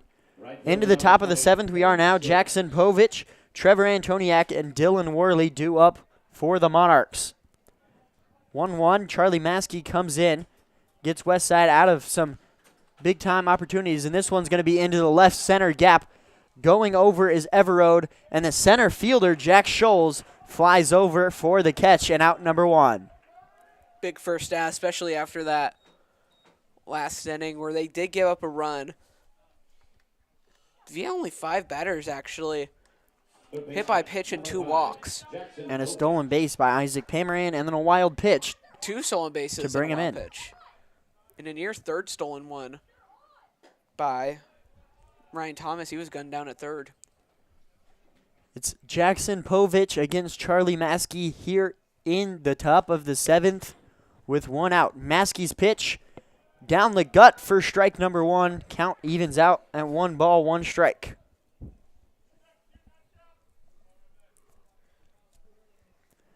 Maskey looks on for the 1-1 pitch, delivers, and a strike. It's 1-2. Right here, Maskey needs a clean inning. Could give Westside the ability of a walk-off. How fitting would that be for our first WTV live stream for baseball? In the dirt for ball number 2. Jackson Povich flew out to left field and also grounded out to short. This pitch is in the dirt, and we're going to have a full count here with 1 out in the top of the 7th. Maskey, the third pitcher of the game for Westside. Anthony Barone, pretty good through 5 innings. Jace Ostermeyer really struggled, only recording 1 out in the 6th, also giving up the lone run. And there's a base runner here in the top of the 7th for Papio, courtesy of the walk. Now Trevor Antoniak, or rather Dylan Worley, is going to step in. It's Antoniak. Antoniak stepping in with no outs. Center fielder number 9, Trevor Antoniak. 1 out and 1 on for Papio-La Vista. Trevor Antoniak steps into the box to face Charlie Maskey, who delivers the pitch. Another hard swing from Antoniak comes up empty, and it's a 0-1 count.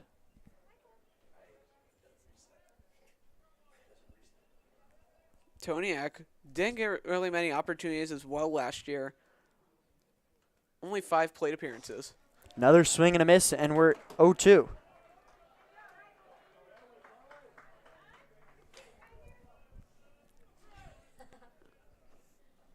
The 0-2 count here in the top of the 7th to Trevor Antoniak with a runner on first and 1 out.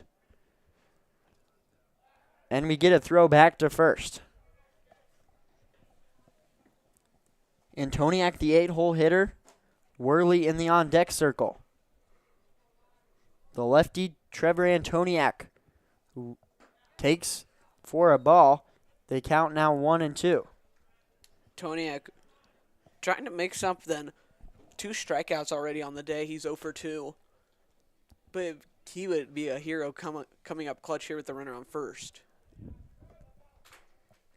The runner on first is Jackson Povich. The pitch barely outside. That one might have been able to ring him up, but it's going to go down as a ball, and it evens out the count at 2-2. Antoniak just kind of spat on that thing, but a good take by him. And now Maskey in a 2-2 count. That one's going to be high and outside. Trevor Antoniak 0 for 2 tonight with 2 strikeouts.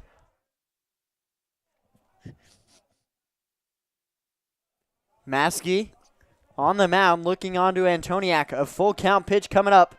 Instead, we're going to throw it back to first once again. Got to focus on the batter if you're Maskey. Walk here gets a runner in scoring position. And with not many outs left for Westside, if they give up a run, they'd be kind of in jeopardy. And that's going to be enough to ring them up. Trevor Antoniak down looking. Cha-ching. 3rd strikeout of the day for Antoniak. And a big one coming up there. And now the 9-hole hitter Worley is coming up. And this is best case scenario if you're Westside. Worley 0-2 as well with a fly out to right field and a strikeout swinging back in the 5th inning.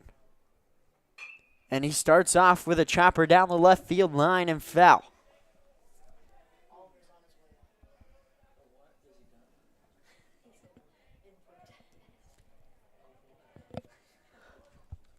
Maskey looks on to Worley. The pitch up into center field, coming in on it, and Scholes is not able to make the grab. And it's going to be 2 on with 2 out for the top of the order, and Isaac Pamaran, who scored the lone run for Papio.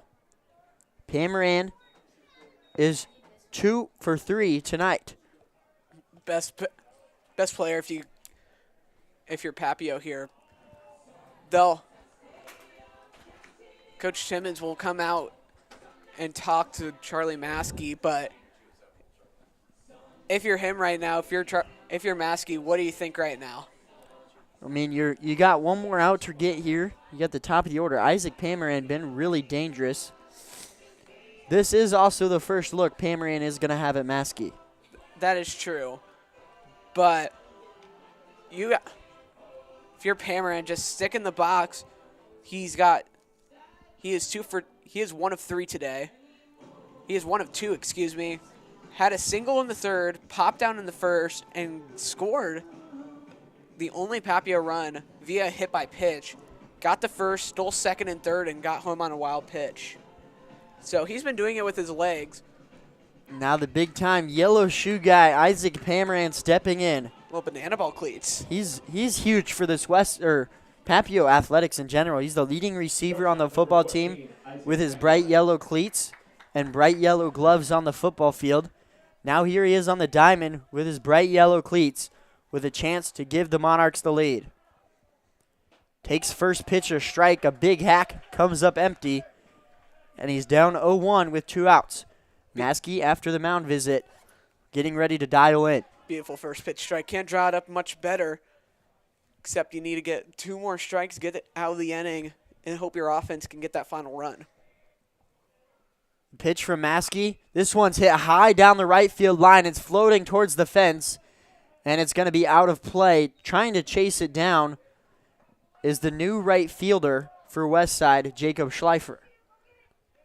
One two-way player to another. Schleifer playing both football, backup quarterback to 3-star recruit Braylon Warren.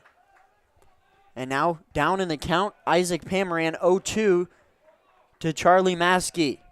2 outs with 2 runners on, 1 at first and 1 at second. A big-time pitch upcoming for Charlie Maskey. The 0-2 pitch swung on down the left field line. It's going towards the building and foul. That one nearly hit a window. But now we have a battle here. 0-2, Pamaran not going to go down without a fight. 0-2, 2 outs with 2 runners on. Isaac Pamaran facing his second 0-2 pitch here in a row.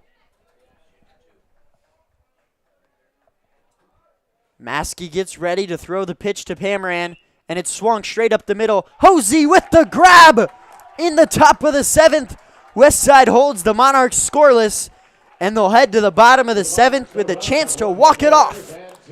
Big time inning from Charlie Maskey, and we head to the bottom of the 7th, tied up at 1.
Welcome back here on the WTV Live Network. We're in the bottom of the 7th inning, tied up at 1. Zach Castro alongside me, Hunter Valopek. Landon Albrecht steps out of the mound to continue to work for the Monarchs. A big-time opportunity for Westside to walk this thing off and win their second game of the season. Leading up will be number 9, Andrew Taggy. Andrew Taggy will lead things off for Westside, a pitch hitter. Albrecht to Haggy, the first pitch of the inning. Big time opportunity in the 4th game of the season for Westside to take a win from Papio-La Vista. Albrecht on the 1-0 pitch, swung on and missed by Taggy to even out the count at 1 ball and 1 strike. Once again, another new face on the varsity roster, Andrew Taggy. Another two-way player as well. Has 1 walk on the season compared to 4 strikeouts. Swings on and misses on that one, and it's going to be a 1-2 count now. 1 of 7 on the year for him. Taggy taking spot of Charlie Maskey in the lineup. The pitch popped down the right field line. It's floating towards the fence, and it's going to get over.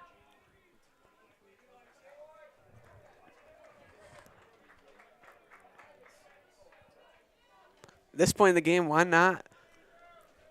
It looks like on deck, Ben Everett will be pinch hit for by, looks like. And that one's down the left field line, and it's going to be called foul. That was close. That one was close as Povich went over to grab it, and it went off his body into the left field corner.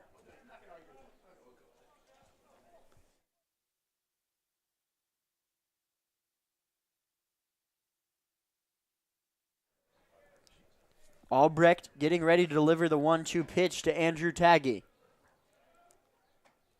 Outside for ball number 2, we have a 2-2 count.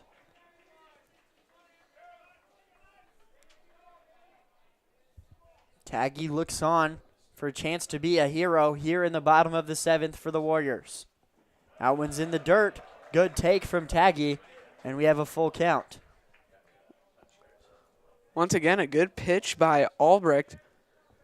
Taggy does a better eye, and now a full count situation for what was a 1-2 count. Albrecht looks on to deliver the 3-2 pitch.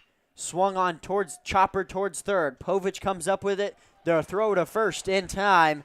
And that's the first out here in the bottom of the 7th. Huge out. Huge first down. Now we'll be up to the bottom of the lineup for Westside to try to get anything going.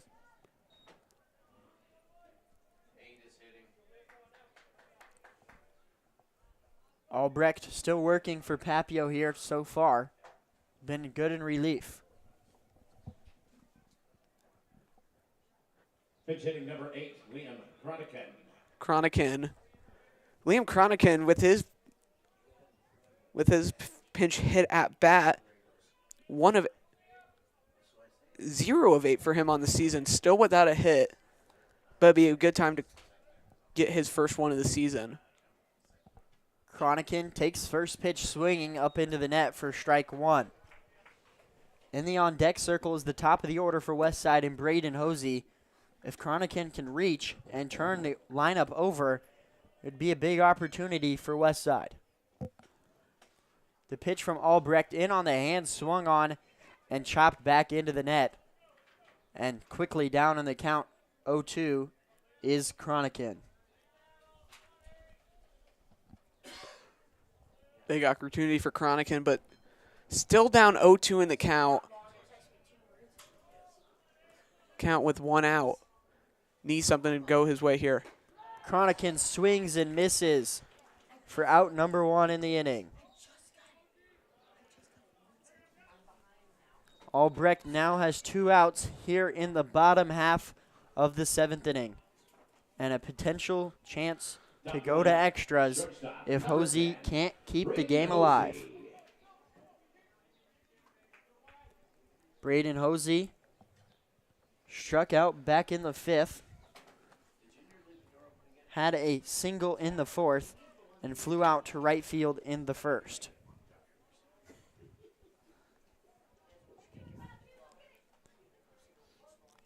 Antoniak, or rather Albrecht, will look on to Hosey for the first pitch of the at-bat here in the bottom of the 7th with 2 outs. And that's an awkward swing by Hosey, and they're going to say he didn't go around. That was a really weird swing. Kind of contorted his hands around his head to keep the bat from going forward, and it works out with the ball. Albrecht's going to deliver the 1-0 pitch, swung on by Hosey. A big swing and a miss for strike number 1. Hosey's going for the fences, but if he can get one out into the gap, especially right center, it'd be a good opportunity at triple. Hosey takes that one in the dirt for ball number 2. It's 2-1, tied up in the bottom of the 7th. Westside now leads in the hit column 6-3 over the Monarchs. And that's going to be a good eye by Hosey, and it's going to be 3-1. A chance to get on base here in the bottom of the 7th. Be really huge with Hosey's speed. 9 stolen bases last season. A lot of pinch running opportunities for him. This one's popped up and out of play down the left field line. And it's going to be a full count here with 2 strikes in the bottom of the 7th. A big pitch coming up for Landon Albrecht. And along with Hosey getting on base, if he does get the walk here, Marcus Chandler will be on deck. He doubled in his last at-bat. Swing down the left field line and barely hooking foul. And we'll get another full count pitch. Long run for Worley in left to grab that ball, and he'll jog back to his spot.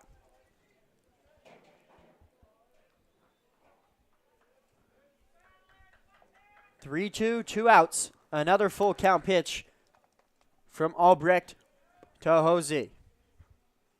The pitch swung straight up the middle, and not able to grab it is the shortstop, Pamaran. And we have a hit from Braden Hosey with 2 outs in the bottom of the 7th. Huge hit. Can't understate that enough. Now the meat of the lineup coming up, Marcus Chandler especially. He'll be the main hitter. For the Warriors' second baseman, number 19, Marcus Chandler. and Hosey with some speed on first base. Now 2 outs with Marcus Chandler in the box. He had a double down the left field line in the last inning and was able to score the singular run for Westside. Swings down the left field line, a near one, but it's going to be foul this time. Very similar to the hit he had in the 6th inning, which was fair, which he was able to reach second for a double. And you can see that third baseman, he is shaded right on the line. And there is a giant gap between the shortstop and the third baseman. The third baseman, Povich, is only 2 feet in from the left field line. Chandler ready to get the 0-1 pitch, and rather they throw back, and it's going to get over the first baseman, Edie's head. He could go third. Hosey's going to go to the third, and he's going to get in there with ease. How about that? Braden Hosey showing off his speed, and the air from Landon Albrecht trying to pick off Hosey, and now a big opportunity for Marcus Chandler to win this thing in the bottom of the 7th. Absolutely. That is a big error there by Landon Albrecht. In E1, Hosey was picked off earlier in the game. That was with the lefty.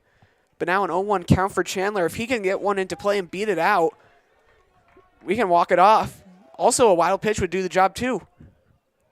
The 0-1 pitch from Albrecht to Chandler popped up straight back and out of play. And now we'll have an 0-2 pitch for Marcus Chandler here with 2 outs. Big time opportunity for the sophomore in red. Albrecht looks on to Marcus Chandler. The 0-2 pitch here in the bottom of the 7th, outside for ball number 1. I think what Albrecht is thinking is go high. Chandler has been a bit. The 2-2 pitch from Landon Albrecht. The 2-2 pitch, another one, same spot outside. Full count pitch here in the bottom of the 7th with 2 outs. Walk doesn't hurt Papillion. And it will put in Nikolai French, who is 0-4 today, who's in the on-deck circle. No, that's a pinch hitter. I think that's Luke Sterling. And that pitch is lined into left center field. Coming in on it is the center fielder, Antoniak, to make the grab. And big time pitch and catch by the Monarchs. And we get out of the inning. And now we're going to extras here at Westside, tied up at 1.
Welcome back here on the WTV Live Network. We're in extra innings now here at Westside. New pitcher for Westside, it's Andrew Taggy. And now a hitter for Papio-La Vista. It'll be in the dirt against Easton Schneider for the ball. Nothing like a little extra baseball on a Monday night to start the week off good.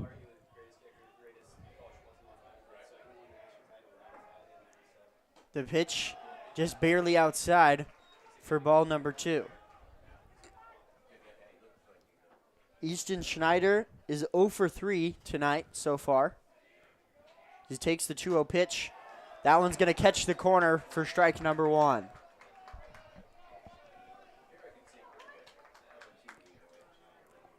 Two and 1 count now for Easton Schneider and the Monarchs. On deck is Ryan Thompson. This one's hit into left field, and that's going to get down for a hit. And there goes Easton Schneider off to first, and a leadoff single for the Monarchs. And now the 3-hole hitter, Ryan Thompson, comes into the box for the Monarchs. Best case scenario for the Monarchs. Schneider was second on the team in steals. He had 13 last season, so he is no slouch on the base paths. And then 3, 4, 5 due up next. Ryan Thompson had a walk in his last at-bat. New pitcher, Andrew Taggy. This one's hit to left field. A chance to turn 2 to 2 for 1. And off to first for the second out of the inning. How about that? A double play here in extra innings for the Westside Warriors. Can't draw it up much better than that. 5, 4, 3. Yeager to Chandler to Hoffer. And Yeager was really far in Yeah, that helped. on the left field line. Chandler had to make a tough play. He was running in when that ball got to him. Had to make a tough bias throw to get him out. First pitch to the new hitter, Edie, for a strike from Taggy. Taggy to deliver the 0-1 pitch in the dirt for ball number 1. That's a big-time double play courtesy of Harry Yeager and a big-time throw from Marcus Chandler at second.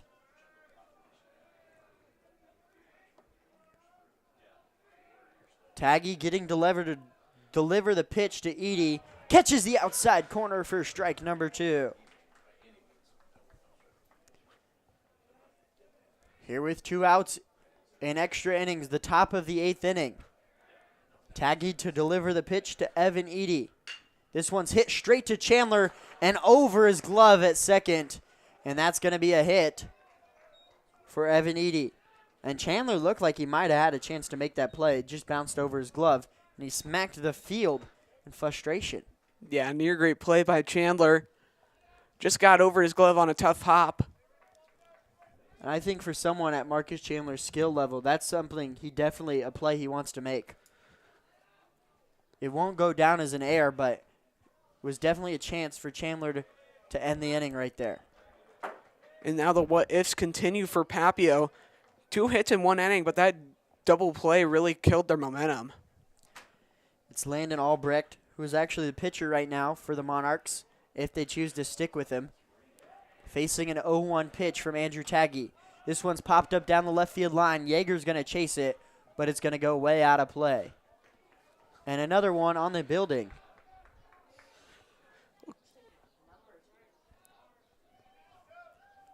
A lot of souvenirs sitting up on the Westside High School roof for whoever wants to go climb the ladder and go get it.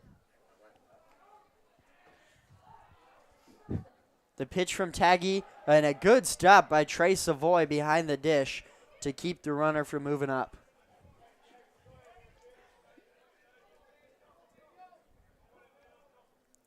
Taggy to deliver the 1-2 pitch to Landon Albrecht with a runner on first in Ryan Thompson.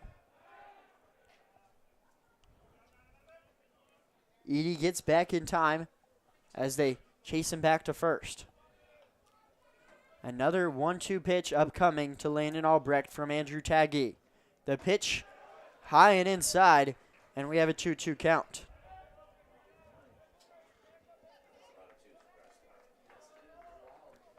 Number 2 at bat with 2 balls and 2 strikes and 2 outs here in the bottom of the 8th. Albrecht ready to receive the 2-2 pitch. Down the gut for strike number 3. We head to the bottom of the 8th. Westside with another chance to walk it off. And we're still tied at 1 here on the WTV Live Network.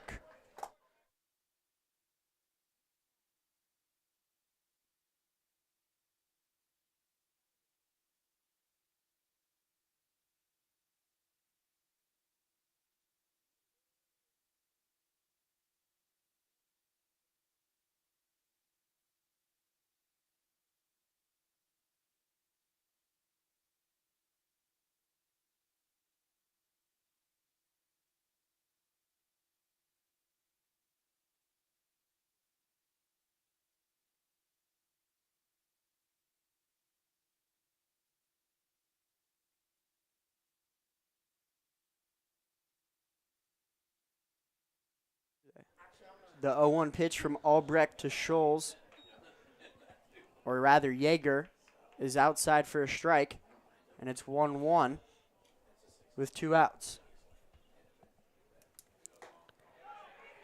That's going to be there in for the strike, and it's going to be 1-2 with 2 outs to Harry Yeager. Landon Albrecht looking to get out of the bottom half of this 8th inning. Swing and a chopper to short. Coming up with it is Pamaran, and a laser to first. Can't get there. It's dropped by the first baseman, Edie, and Harry Yeager is in there safely.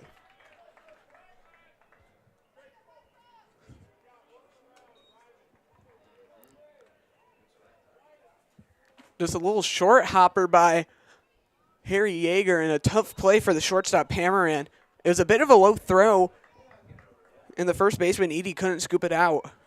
And now we have stepping into the box for Westside. It'll be Trey Savoy, who's had a double down the right field line in his last at-bat, with a runner on first and Harry Yeager with some speed.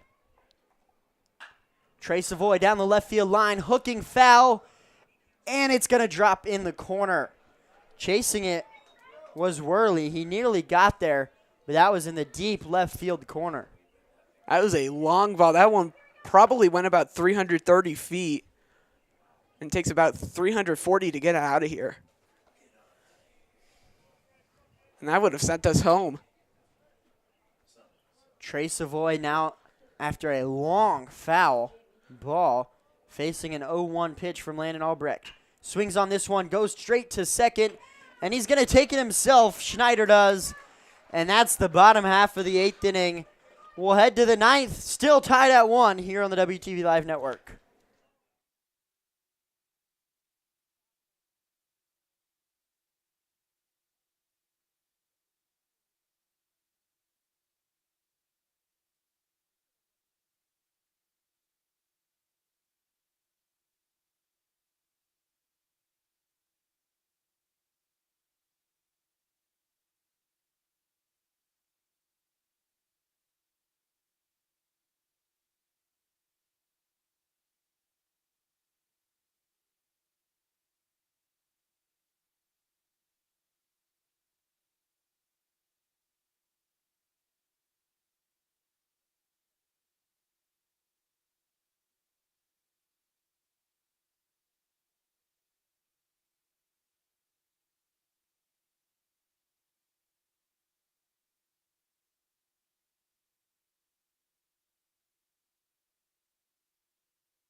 Welcome back here on the WTV Live Network. We're in the top of the 9th inning. Let's just keep on going here at Westside.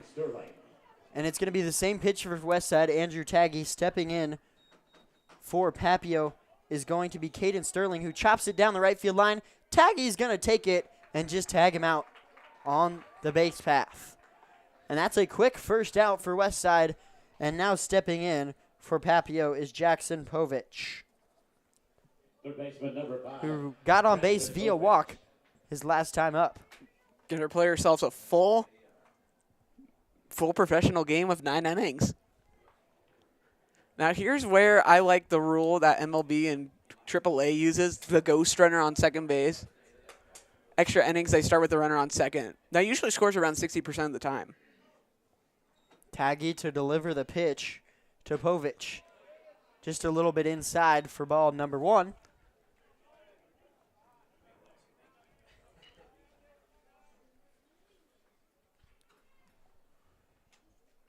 And that one nearly hit Povich as he steps out of the way.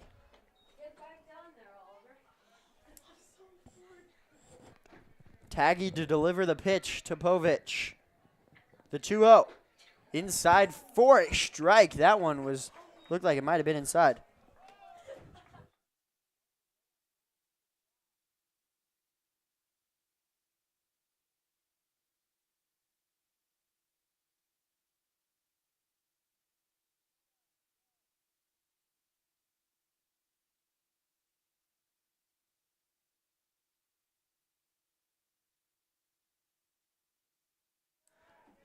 (3-1) now coming to Jackson Povich with 1 out.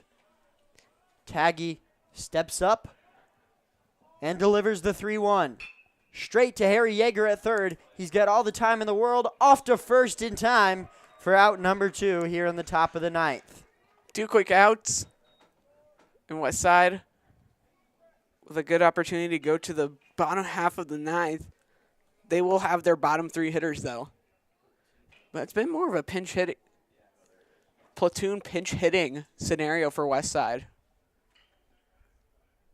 They've used 3 pinch hitters, maybe even more already. Now the hitter for Papio will be a pinch hitter, number 13. Pinch hitting number 13 is Skyler Kraniski. Skyler Kraniski will be the pinch hitter for Papio-La Vista here in the top of the 9th with 2 outs.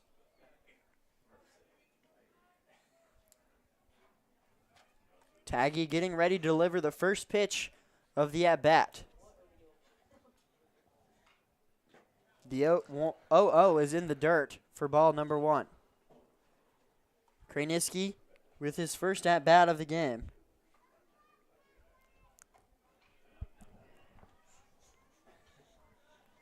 The 1-0 pitch to Kraniski. Outside and low for ball number 2.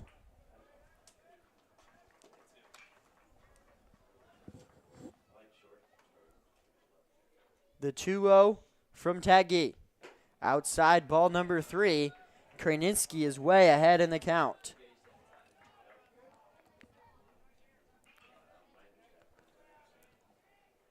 The 3-0 from Taggy. And a 4-pitch walk. Nope, that's a strike. A late strike call as Kraniski was jogging down to first. And he is in disbelief. Umpires really hate when you do that. That is really going to make Kraniski in a bad spot here. And this pitch is swung on and missed. And after what he thought was a walk, we have a full count here with 2 outs in the top of the 9th. Now to see if he strikes out, how mad he will be. This could be a 50-50 pitch that goes in favor of Westside. And that one was too low to be rung up. And Kraniski ends up at first anyway. And now I'm in the mind of the umpire. I think he wanted to ring him up more than he didn't. But you just needed a pitch that was right on the corner. And if there was a 50-50 pitch, I think it was going Westside's way. I think that may have been more of a 70-30. And it looks like we have a pinch runner. It's Trevor Antoniak.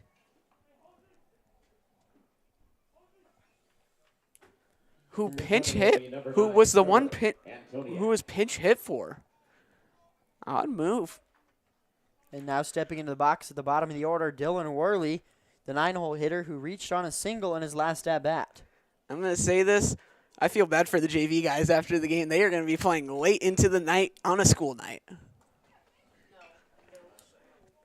And with the juniors and sophomores taking the ACT test tomorrow. Oh, here at no, Westside, you're right.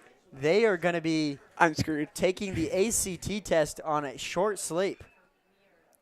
I'm going to be on short sleep too, Zach. I cannot take that ACT tomorrow. Sucks for you. It does.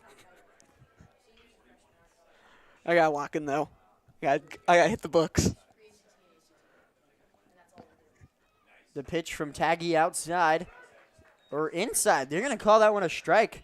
That might be a little bit of the anger from the umpire trying to set in after Krajninski thought he had a walk. I've had my fair shares of umpires making bad calls, and they do not – they last a while. And that one's to first, and Hoffert can't get over there to keep it fair. And it's going to be an 0-2 pitch upcoming with 2 outs and a runner on first. Antoniak, the pitch runner, down at first base with the 9-hole hitter, Dylan Worley, in the box. And still dealing for Westside is Andrew Taggy.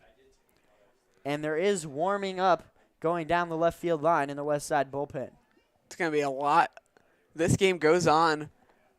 Westside's already played an 11-inning ball game, so they know what they need to do if they get that far once again. Luckily, they have a fairly deep and good pitching rotation this season. I wouldn't be surprised if we see a couple more pitchers, especially there's a new freshman that's been coming on the scene, Kai Frederick. And that one could have been strike 3, and it's going to be a ball. And now all gas and goes for the runner over on first base, Antoniak. And if a ball can get a little bit farther away from one of the outfielders, maybe he can score. Bring him up. Strike 3 called against Dylan Worley, and he's going to walk back to the dugout with some words for the umpire. And we're to the bottom of the 9th we go.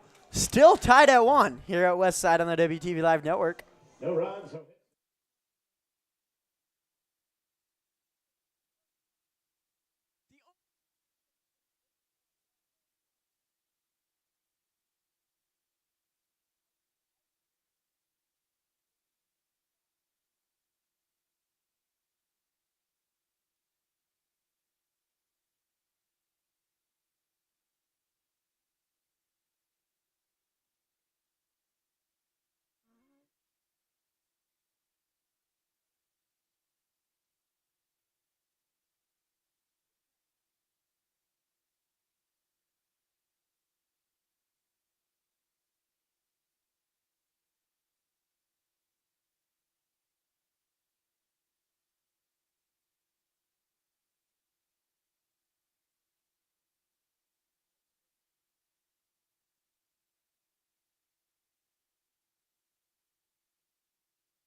Welcome back to the WTV Live Network. New pitcher on the mound for Papio-La Vista, Caden Sterling, in his first appearance of the year and just the first game for Papio-La Vista this season. It's Lewis Hoffert, the 7-hole hitter for Westside, to lead things off. The pitch in the dirt for ball number 1. And it will be a pinch hitter on deck for Westside. Swing and a miss by Hoffert. Way high, and it's going to be strike number 1. I believe the pinch hitter on deck will be Andrew Taggy, who is pitching right now. The pitch from Sterling swung on a miss by Hofford, and he's down in the count 1-2. Westside played an 11-inning game just this Saturday. Here we are in the bottom of the ninth. Swung on a miss, and Hofford is quickly down in 4 pitches. Big first pitch. Big first batter strikeout for the new pitcher, Sterling. But now the 8 and 9 hitters coming up for Westside. Number 9. Probably need to get him on base to get that top of the lineup going. Taggy will be the pinch hitter for Westside, who just came onto the mound to pitch. And a quick hack and nothing for it on the first pitch.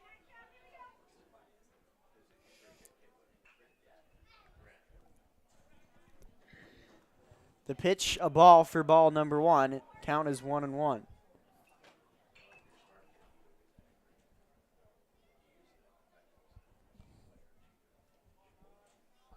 Here in the bottom of the ninth, 1 strike, 1 ball, and that's going to be ball 2. Here with 1 out to Andrew Taggy. Caden Sterling on the mound for the Monarchs. Just going through all the pitching staff today. The pitch inside and swung on a missed. We have 2 balls, 2 strikes to the pinch hitter, Andrew Taggy. If Westside can't score here in this inning, we're going to head to the top of the 10th. The pitch from Sterling in the dirt for ball 3, and here comes a full count pitch with 1 out in the bottom of the ninth. One of the bigger at-bats of the day. Andrew Taggy, the sophomore. Brother played football at the University of Nebraska. This one's popped up and out of play behind us. We'll get another full count pitch. Just got a battle here. Westside needs a base runner badly as it's starting to get dark. Field lights came on. The 3-2 pitch in the bottom of the ninth. Outside for ball number 4. And the pitcher, Sterling, thought he had it. That could have gone either way. Huge break for Andrew Taggy and allows him to get on base. Number 15, Ben Everode. Now Ben Everode is going to step into the box, the typical 9-hole hitter for Westside. He's squaring up to bunt, lays it down. The pitcher's going to grab it and laser over to first in time to get the speedy Everode. But that does advance the runner with 2 outs. For the top of the order, here comes Braden Hosey, a chance to be the Westside hero. He does have 2 singles today, and he is 2 of 4 on the day. A single should do it with some decent speed at second right now. Number 10. Just got to get it where the players aren't. Andrew Taggy at second takes his lead.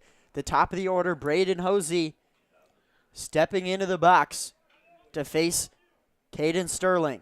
Sterling checks on Taggy at second, gets ready to deliver the pitch. In the dirt for ball number 1. Good take for Braden Hosey.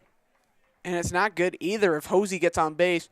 Though that run wouldn't matter, it'll bring up Marcus Chandler, who's not been good to start the year offensively, but still has that big play potential. Sterling to deliver the 1-0 pitch to Braden Hosey. The pitch outside for ball number 1. Hosey's ahead in the count 2-0. Hosey in a good position here, likely coming with a fastball. Most likely. Just got to attack without giving Hosey any good contact. The pitch, fastball indeed, line up the middle, and it's going to be grabbed by the shortstop over to first in time to end the inning. To the top of the 10th we go. Extra innings continue, and the fans rejoice at Westside. Here on the WTV Live Network, it's still 1-1. To the top of the 10th we go.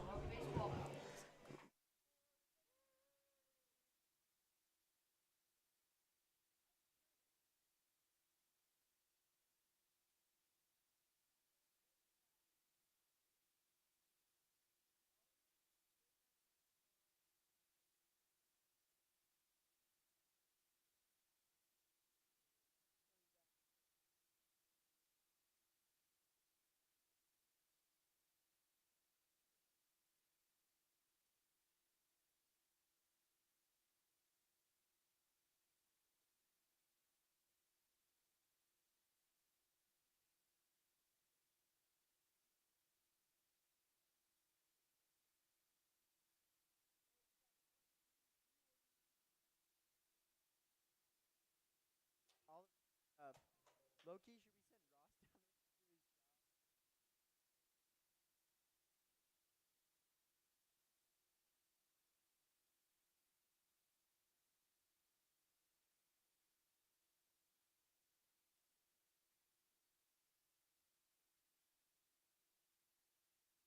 there to do his job? Welcome back on the WTV Live Network. We love baseball. Extra innings. Yes, we do.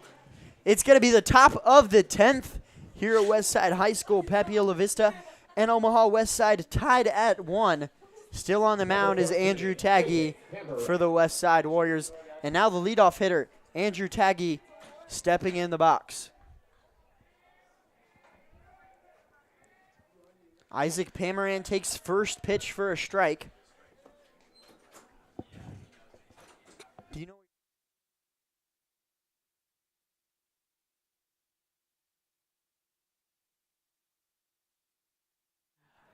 Pamaran takes the second pitch for a ball. The count is now 1-1. Here in the top of the 10th.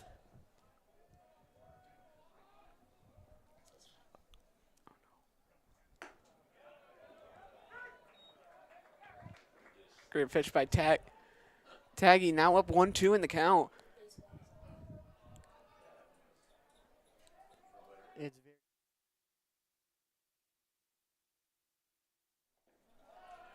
And that's going to be a ball outside. It's 2-2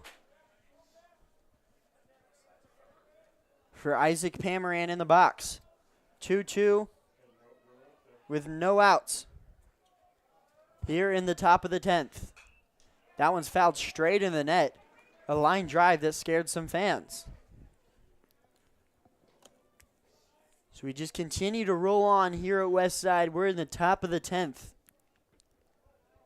Andrew Taggy still on the mound for Westside. Isaac Pamaran in the box. Swings, chopper to Hosey at short. He's going to field it and laser to first to Hofford in time and gets the first out of the inning. Little revenge there. Hosey grounded out to Pamaran to end the inning at the bottom of the 9th. Now Pamaran grounded out to Hosey to start the 10th. Now into the box will be Easton Schneider.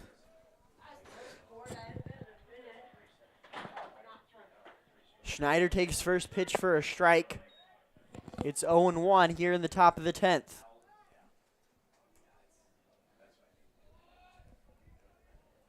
The 0-1 pitch from Taggy, barely getting a piece of it, was Easton Schneider, and he's down in the count 0-2. For Taggy, you got to attack.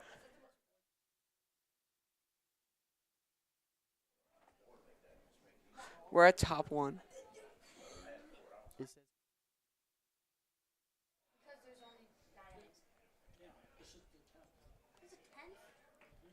The scoreboard is going to be maxed out here now in the 10th inning. Here in the top of the 10th. It's a 1-1 count with 1 out to Easton Schneider. Taggy to deliver the pitch. Swung, and it's going to get through the gap into center. And we have a 1-out base runner for the Monarchs. Now stepping in is Ryan Thompson. Down in the count. Schneider gets one he likes. Back up the middle past Chandler. As we're starting to get dark and little baseball action still. The JV guys, especially for Westside, it'll be a brutal day for them tomorrow. Taggy to deliver the first pitch of the at-bat. It's going to be low for ball number 1. At first is Easton Schneider.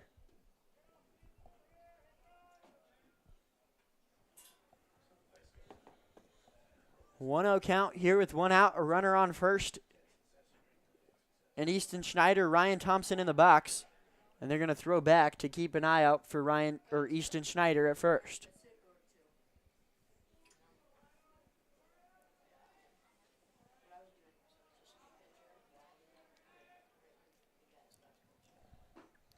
That pitch is going to be just inside for a ball, nearly a strike. And it's going to be a 2-0 count.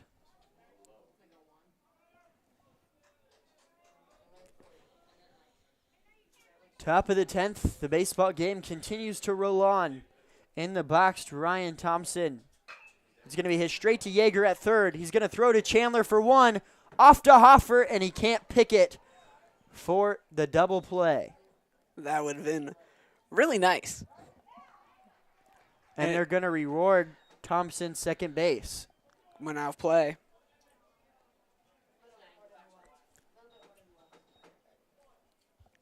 Now we're going to get a pinch runner for Papio. It's going to be number 21, Frankie Parsons.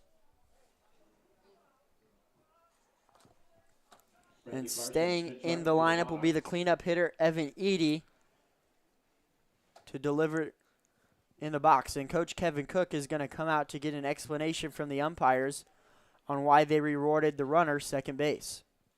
I think it may have went in the dugout. Or maybe just a tad out of play. Not sure if Coach Cook really necessarily liked the explanation he got. As he slowly walks back to the dugout with some words for the umpires. And Coach Cook is not scared to argue with the umpires. No, he's not. I was told he was getting in a heated battle this weekend in the doubleheader with some umpires over some very questionable calls. He's a very experienced coach, and he is going to fight for his players. Now we have a delay here. The umpire has to put his glasses on to write in his book. Gotta get them reading glasses. And now it's going to be Evan Eady with a chance to take the lead with a runner on second. In the pinch hitter or runner, Colton Frankie Parsons. The pitch outside to Evan Eady.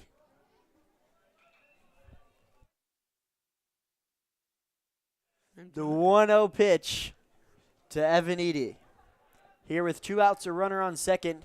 Taggy to deliver the pitch. Andrew Taggy pitches. It's going to be outs. Ooh, catches the outside corner. Generous call. I think the umpire maybe want this game to be over with as well. I do believe these umpires do have to stay for the JV game, so they are busy. They might want this game to end. I agree. Eady on the 1-1 pitch. That one's way outside. Savoy has to jump up to take it. Now it's going to be 2-1.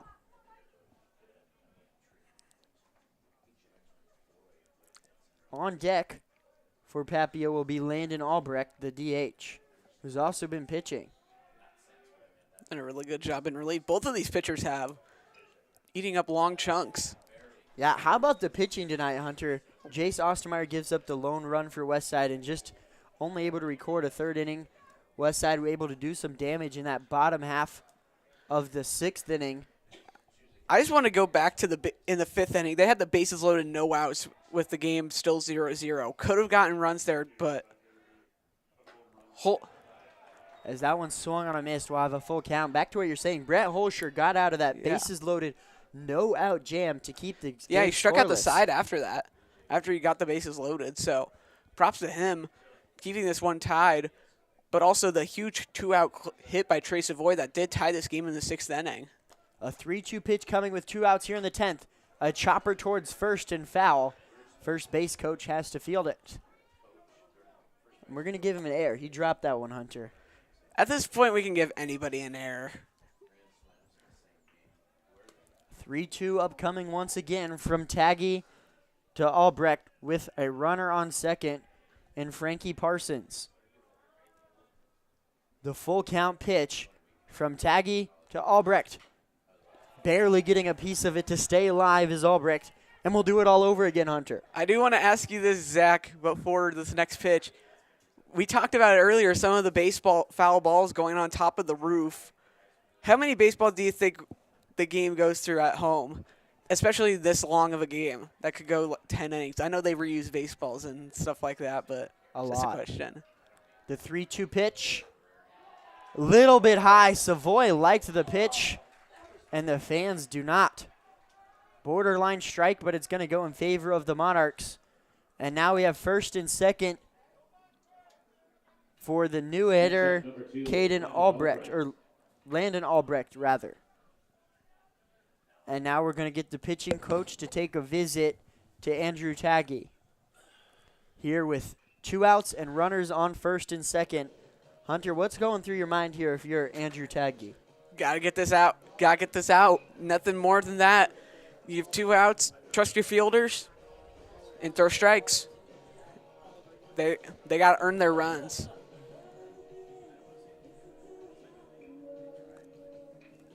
Here in the top of the 10th, a really long game continues to roll on here.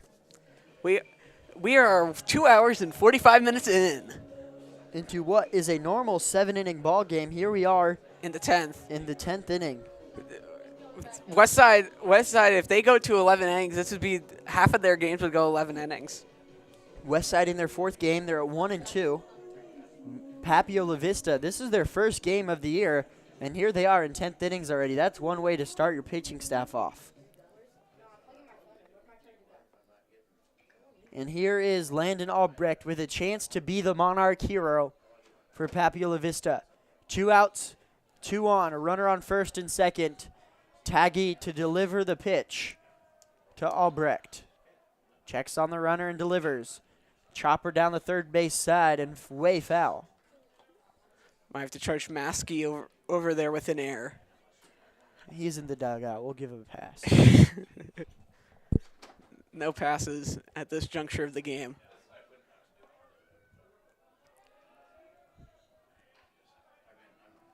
The pitch from Taggy to Albrecht. This one's lined down the left field line and is carrying foul.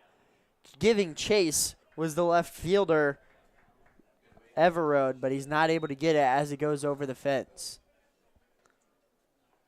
And that construction side is starting to pick up some foul balls. Yeah, we've seen a few of those foul balls, especially we saw one from Trey Savoy about the 7th inning or the 8th inning that went about 330 feet foul. Nearly got out of here. The pitch from Taggy to Albrecht nearly hit him, but it's going to go inside for a ball. We're at 1-1. 1-1 count here with 2 outs in the top of the 10th. Runners on first and second.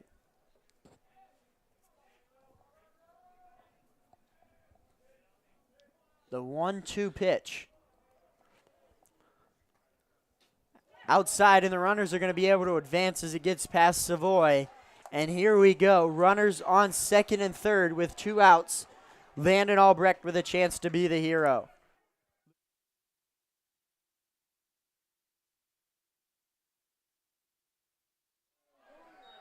Runners on second and third now. A 2-2 count to Landon Albrecht. Taggy with a big pitch here in the top of the 10th. The pitch hit into center. Scholes coming in on it and makes the grab, shading to his left. And a big out here in the top of the 10th as Westside holds the Monarchs scoreless in a big jam. How about that from Andrew Taggy? Clutch. We'll head to the bottom of the 10th here at Westside, and we're still tied at 1.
Welcome back here on the WTV Live Network. The bottom of the 10th as the baseball game moves on here on the WTV Live Network.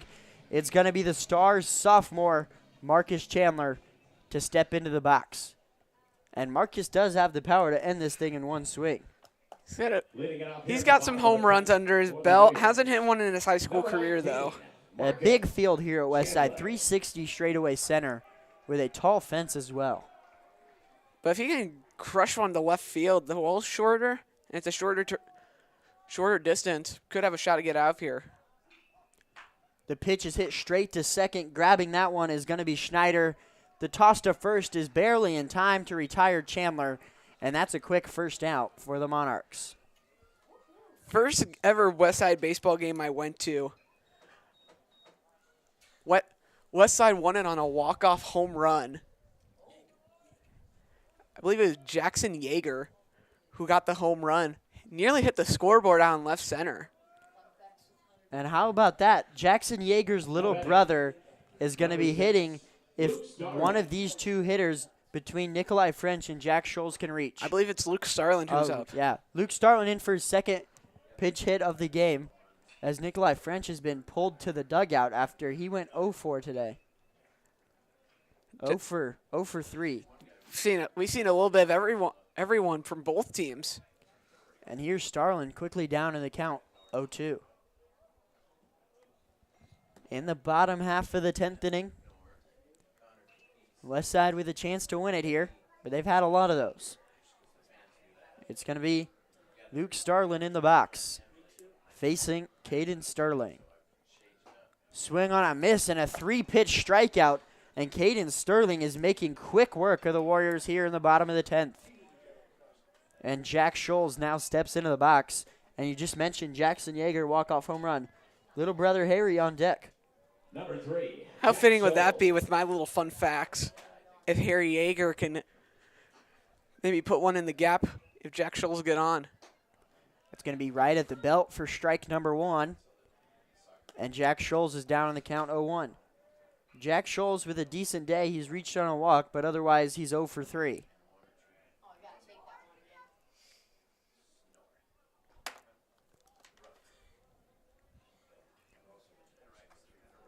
Pitch out for a ball, and it's going to be 1-1. 1-1 pitch outside for ball number 2.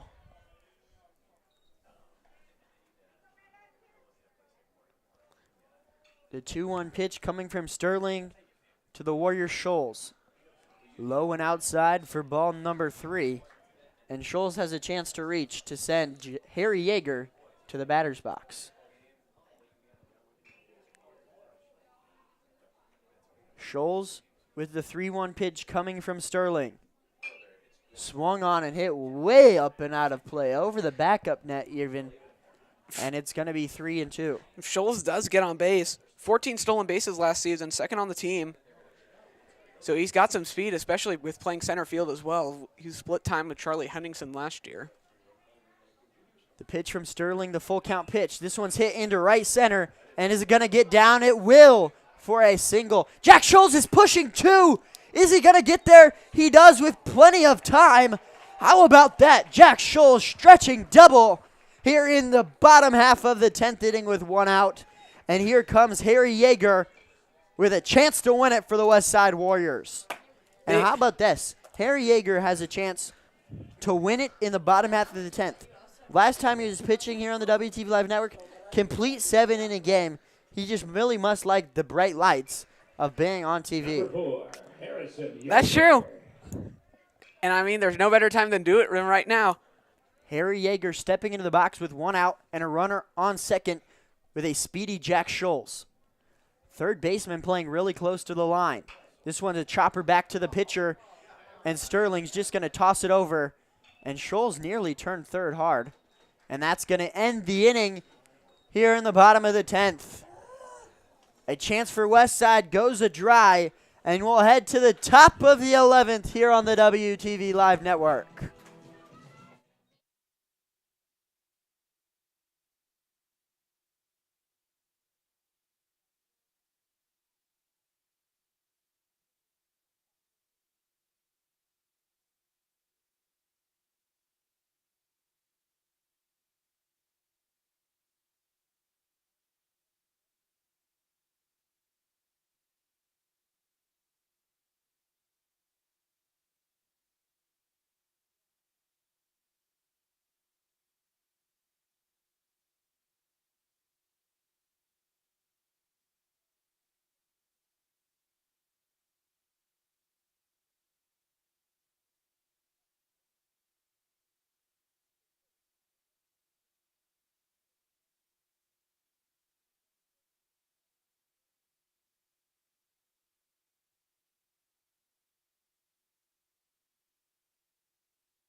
Welcome back here on the WTV Live Network. New pitcher for Westside here in the top of the 11th, Ben Weiss, ready to pitch. I don't know how many pitchers it's been for Westside, but they have pitched a lot, and we are in 11 Let's go through innings. them. Anthony Barone, Jace Ostermeyer came in, only pitched a third of an inning. Then coming on for him, Charlie Maskey. And there'll be Andrew Taggy, and then this is pitcher number 5. We got 11 innings of baseball, Zach. How fun. Here we go, the first spring sports stream here on the WTV Live Network. And I want to see if this could set a record for the longest single game here on the WTV Live Network. And if you've been here for the full uninterrupted broadcast, we thank you. And for anybody who's tuning in, we welcome you as well. It has been one long game. We are 2 hours and 55 minutes in, longer than most MLB games at this point. How about that, Zach? In the top of the 11th we go. Stepping in will be Caden Sterling for Papio-La Vista. Weiss's pitch high for ball number 1. And for Weiss, just got to come in. You're in the 11th inning. You don't really have many pitchers left. Just got to throw strikes and hope your offense can do you some good in the bottom of the 11th. Weiss will pitch to Sterling. This one's hit into center. Scholes is just right there. Moves 3 feet backwards and makes the grab for out number 1. And 2 quick pitches and an out for Westside. And here's the bottom of the order. That was 6. Here comes 7, Jackson Povich. Westside also has the bottom of the order coming up for them. It's going to be Trey Savoy, Lewis Hofford, and Charlie Maskey unless Coach Cook decides to go with a pinch hitter again. If Westside can get through, if both teams can get through one more shot of the lineup, it'll be at bat number 6 for each player if they have not been taken out just yet.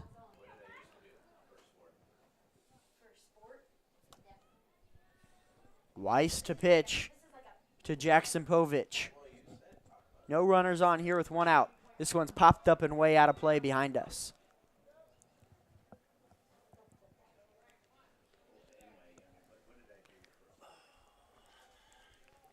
The 1-1 pitch upcoming.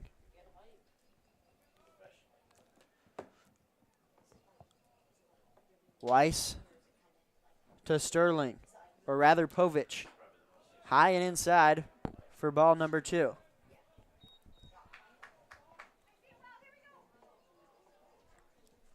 Fans are just filling up as the JV game's set to be played whenever this one ends. And this one's fouled straight back into the net. Nearly came for my face. Thank you, there's a net. Did you cut?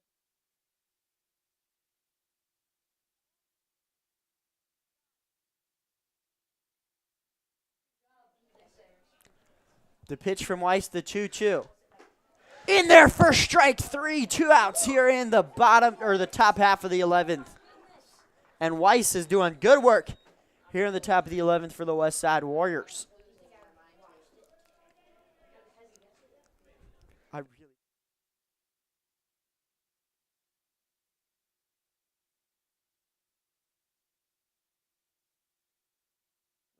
Sec.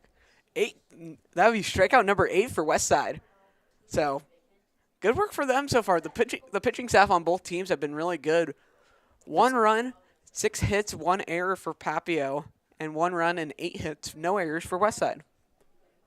Stepping into the box now for Papio-La Vista will be a pinch hitter, number 16, Luke Bennett. Luke Bennett. If you're just tuning in, Westside Papio struck first with a wild pitch by Jace Ostermeyer, which brung in Isaac Paraman. I cannot speak today, but he scored on a wild pitch, giving Papio a 1-0 lead. And then in the bottom half of the inning, Trey Savoy got a double to tie up the game. They left runners on second and third in that inning, though. And here's Weiss here in the top of the 11th. The game just keeps on going. Weiss to deliver a pitch to the new pinch hitter. That one's in on the hands, and it's hit straight into center. Scholes takes a few steps in, few steps back, a few steps to his left to retire the side. And 1-2-3 for Westside as we head to the bottom of the 11th. Guess what, Hunter? The score is still 1-1.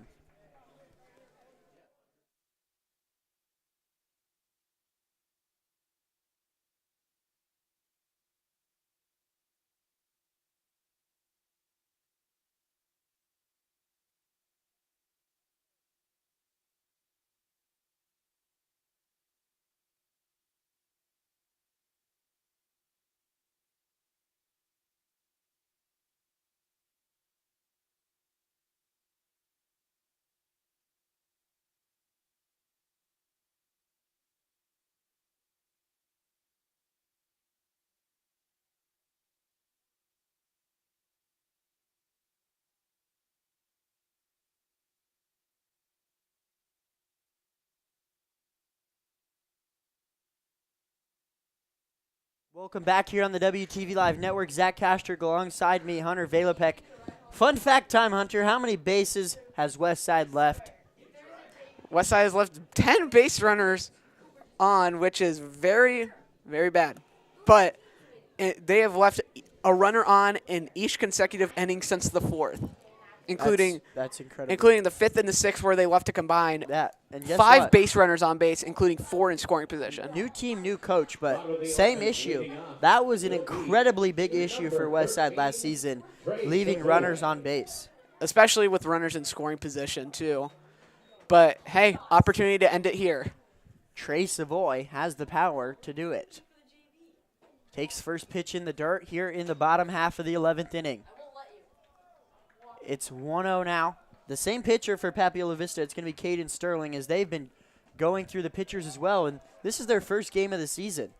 Yeah, I mean, it's not too bad if you're a coach because you get to play a little bit of everyone, see what their potential is. Westside in their 4th game of the year. They're 1-2 so far. And it would be their second 11-inning game if they can walk it off here. They lost the first one. Up the middle, the shortstop's going to grab it. Pamaran over to first in time. And that takes the first out onto the board. And now stepping into the box for Westside is going to be Lewis Hoffert, the 7-hole hitter. Next up for the Warriors, number 5, Lewis Hoffert. Hoffert, 1 of 4 on the day. A single back in the third. Popped up on the infield. This is sky high in the night sky. Grabbing it is going to be the second baseman, Snyder. And that's 2 quick outs, courtesy of the pitching work from Caden Sterling. A quick top half of the 11th and a potential quick bottom half of the 11th as well. We have passed the 3-hour mark, Zach. 3 hours, 3 minutes, and counting. How fun is this? It's incredible. And a wild pitch into the backstop. How about that? Here in the bottom half of the 11th. Also, Ben Weiss is hitting for the first time in his high school career. Takes this pitch, and the umpire is starting to get restless. That one had to be inside.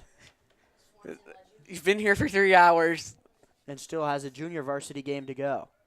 I feel bad for the Westside junior varsity kids. If there's a freshman playing on them, at least they don't got school tomorrow. 2-1 pitch outside for ball number 3.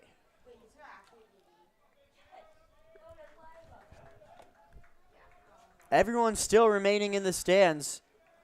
Valiant support effort from both the Monarchs and Warriors. There's a good amount of people here for the game, and especially sticking around 11 innings deep. Swing and a miss, and we're going to have a full count pitch here with two outs in the bottom half of the 11th.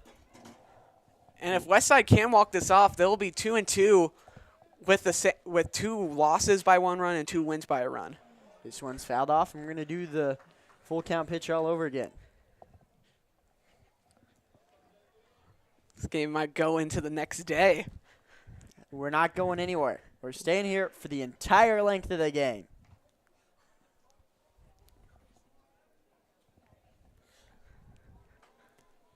The pitch going to get rung up. Weiss is, and that's going to be the end of the 11th.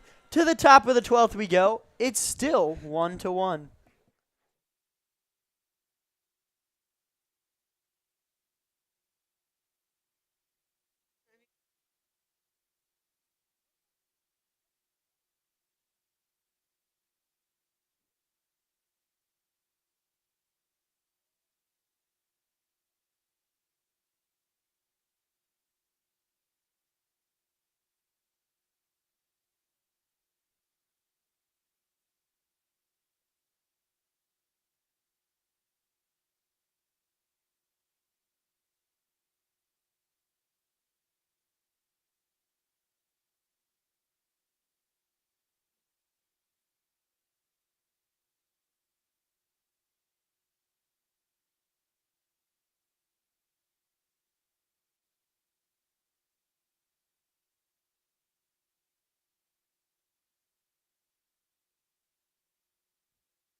Welcome back here on the WTV Live Network. To the top of the 12th inning we go.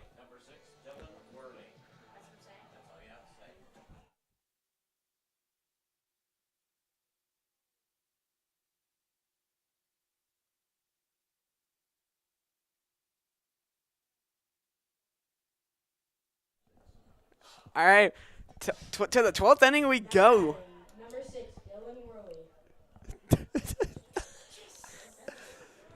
Welcome back here on the WTV Live Network.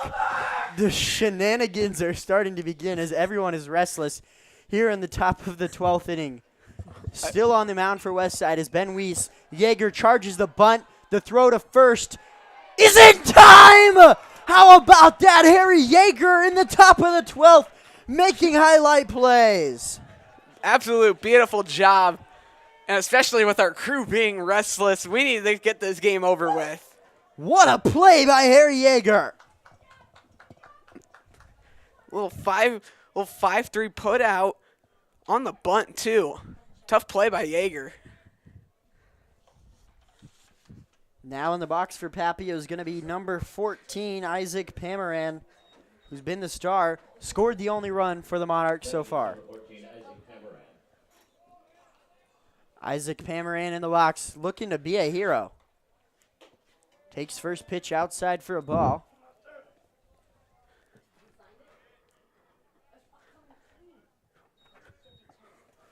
The 1-0 pitch coming from Ben Weiss. Catches the outside corner for strike number 1. Once again, we still have more activity down in the Westside bullpen. Could be pitcher number 6. The 1-1 pitch outside for ball number 2.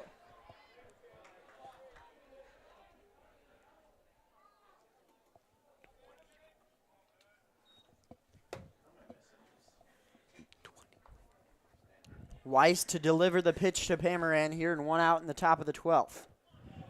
Outside, and that's a walk with the extremely dangerous Isaac Pamaran on the back. Yeah, now that's a bad sign if you're Westside with fastest player for Papio on base. 30 stolen bases last year, and he's already got 3 today. Coach Cook is telling his team right now, be careful. He's already telling the pitcher, this guy's going to steal. Now expect them to pitch out possibly.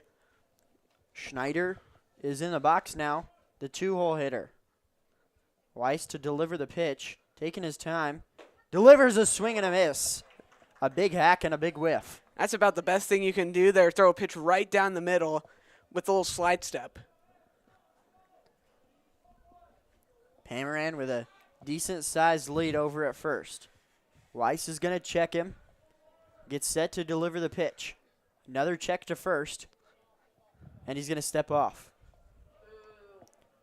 The lead was starting to get bigger. You can hear the dugout saying, step off, step off.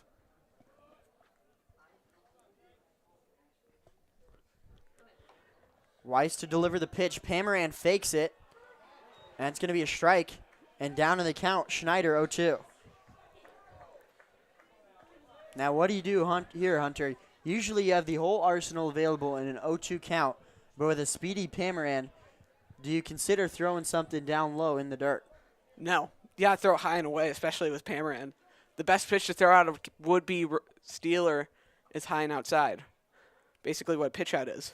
Like exactly what you said, high and outside. Maybe a little bit too much outside as Savoy had to slide to grab it. Doesn't matter. Still do what they needed to do.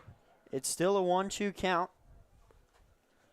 Pamaran takes his lead at first. It's getting bigger and bigger. This is his biggest of the at-bats so far. Weiss checks him and is going to throw back. Smart one by there. That was the biggest lead by Pamaran thus far in this at-bat. Worst thing you can do here if you're the pitcher, Weiss, is throw it away. We've seen Papio do that once already. And here comes Weiss with Pamaran at first. Same size lead. Runner fakes going, and a foul ball, and the count stays at 1-2. Once again, Weiss is doing a good job at the slide step, managing to control the ball, especially with Pamaran on first base. That's their trump card right now. Pamaran at first takes his lead. A 1-2 count pitch coming from Weiss to Schneider. Schneider getting ready for the pitch. Weiss is going to pitch. Runner goes. Savoy throw down to second is high and not in time. Pamaran is just too fast. Nothing you really can do there if you're Westside. Good jump by Pamaran. And the pitch was maybe a little too high. But now a good opportunity for Pamaran to steal third. He's done that once already. His fourth stolen base of the day. Weiss to deliver the pitch with Pamaran on second.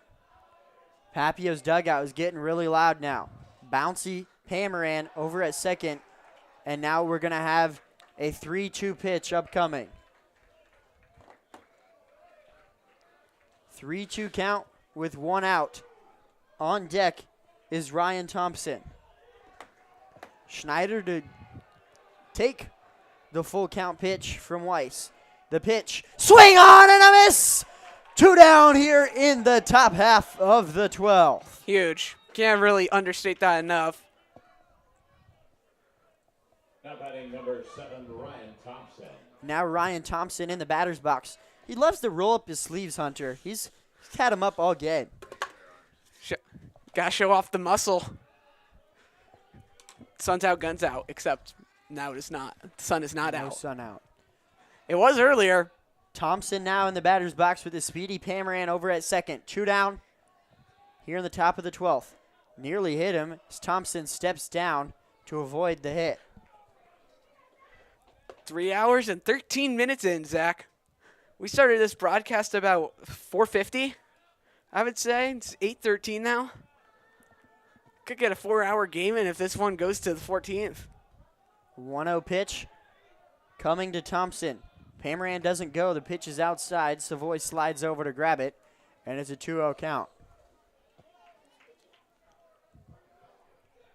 Ben Weiss on the mound for the Westside Warriors. In the box, Ryan Thompson. 2-0 pitch coming with the speedy Isaac Pamaran at second. Pitch swung on and missed. The first strike of the at-bat. It's 2-1. Good news for Westside. 9-1-2 due up for the Warriors. Right now that would be Ben Everroad, Braden Hosey, and Marcus Chandler.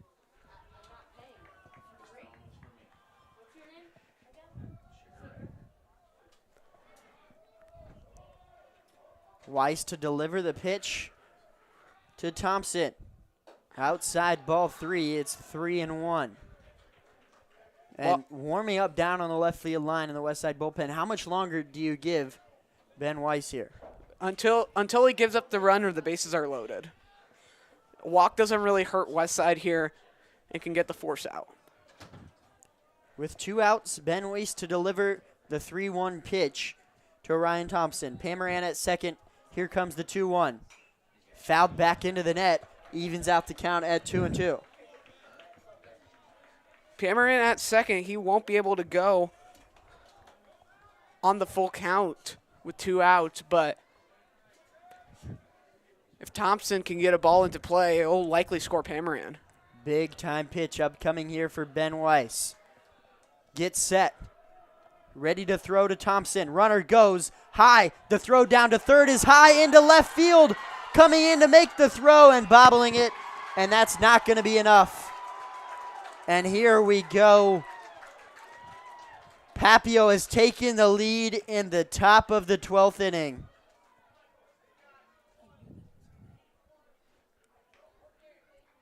A ball in the dirt, a throw down to third over the head of the third baseman, Harry Yeager. And that scores the run. That's the second time an error or wild pitch has scored the runs. That is just very unfortunate for Trey Savoy right there. He overthrew. Pamaran was going to be safe by a mile anyway. But it was just not. He just overthrew. That was worst case scenario for Westside, and now 2-1 is the score. It was dead.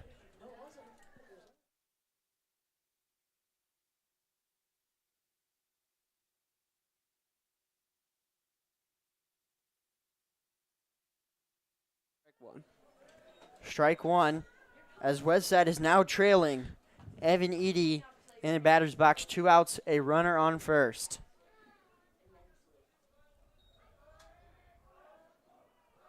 The pitch swung on, hit into left field. Going over to grab it is going to be Everode, and he does.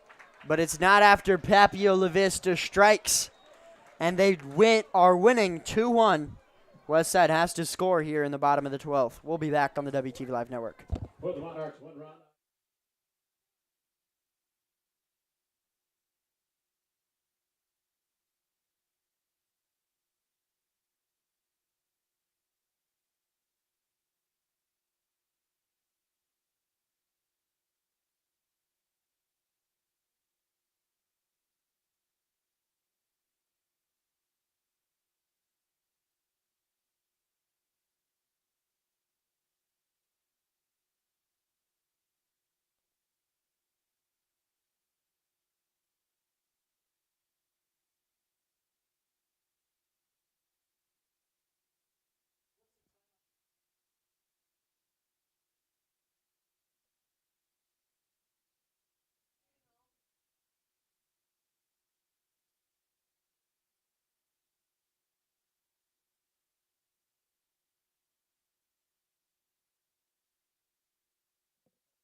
Welcome back here on the WTV Live Network. Papio-La Vista has taken the lead here in the 12th inning.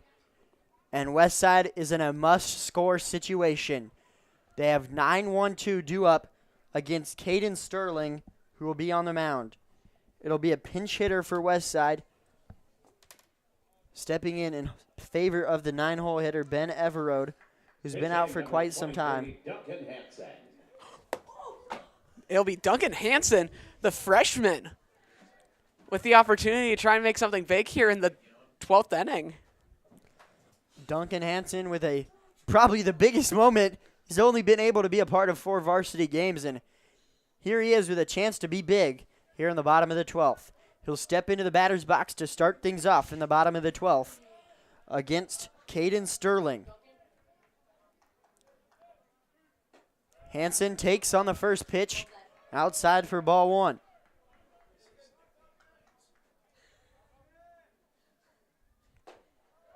A big hack and a big whiff on the second pitch of the at-bat. It's 1-1. Sterling ready to deliver the pitch to Duncan Hansen. That one's inside. Voids the hit by pitch, and it's 2-1. 2-1 with 0 outs here in the bottom of the 12th.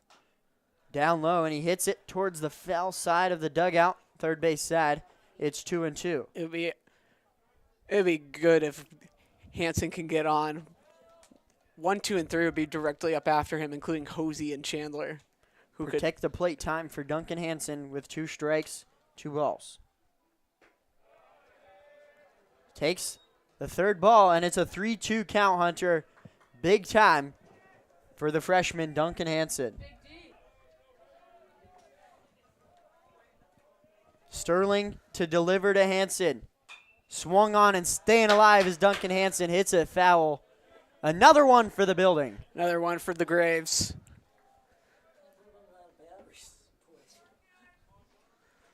Losing baseballs left and right. Question is, how many more do we have? Swung on and missed, and that's costly for Duncan Hansen. He is going to be the first out of the 12th inning. And now Westside down to their final 2 outs. It's Braden Hosey stepping into the box. Number 10, Braden Hosey.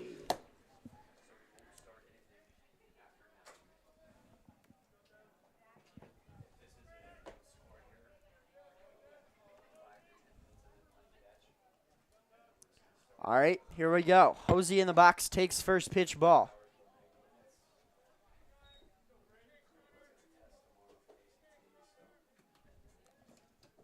Second pitch on the outside corner strike. Hosey shakes his head.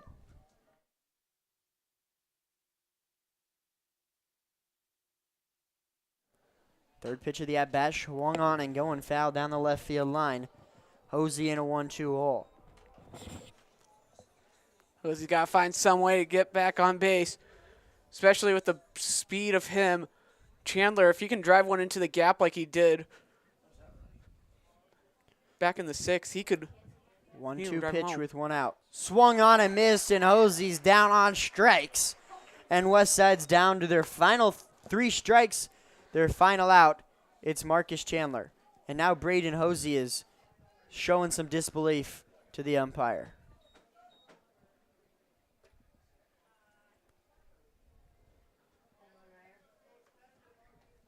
Number 19, Marcus Chandler.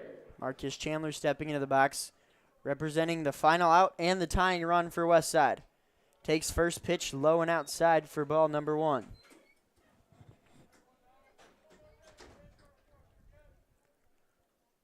The pitch from Sterling to Chandler, high for strike number 1. I don't know about that one, Hunter. That one looked a little high. Seemed like it's 2, but anything goes right here in the bottom of the 12th. Foul tip backwards for strike number 2. Westside's down to their final strike. Sterling with a chance to end it for the Monarchs. Chandler steps in a 1-2 hole with 2 outs in the bottom of the half. Nearly hit him way high and inside, and it's 2-2.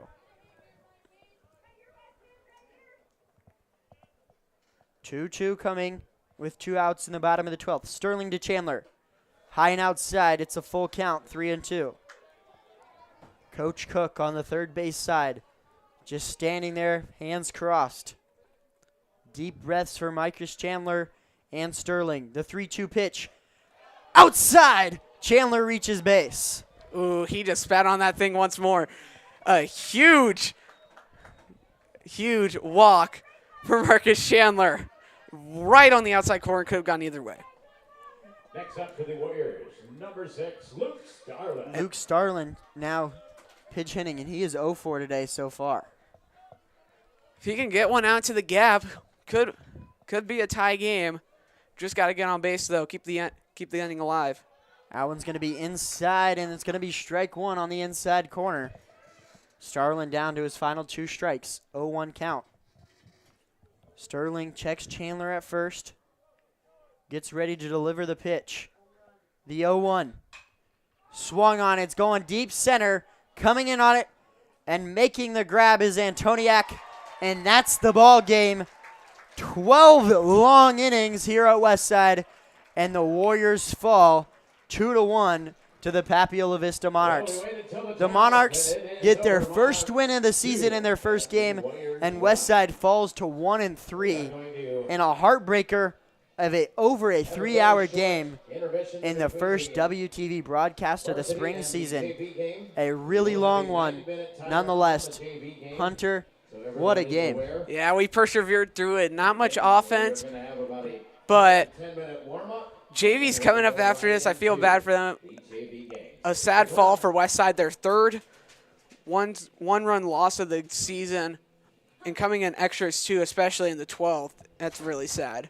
But got a good opportunity to bounce back next week against Papio South on Thursday. Thank you all for tuning in on what was an extremely long 12-inning game in which the Papio-La Vista Monarchs defeat the Westside Warriors 2-1. Thank you all for tuning in. Until next time, good night.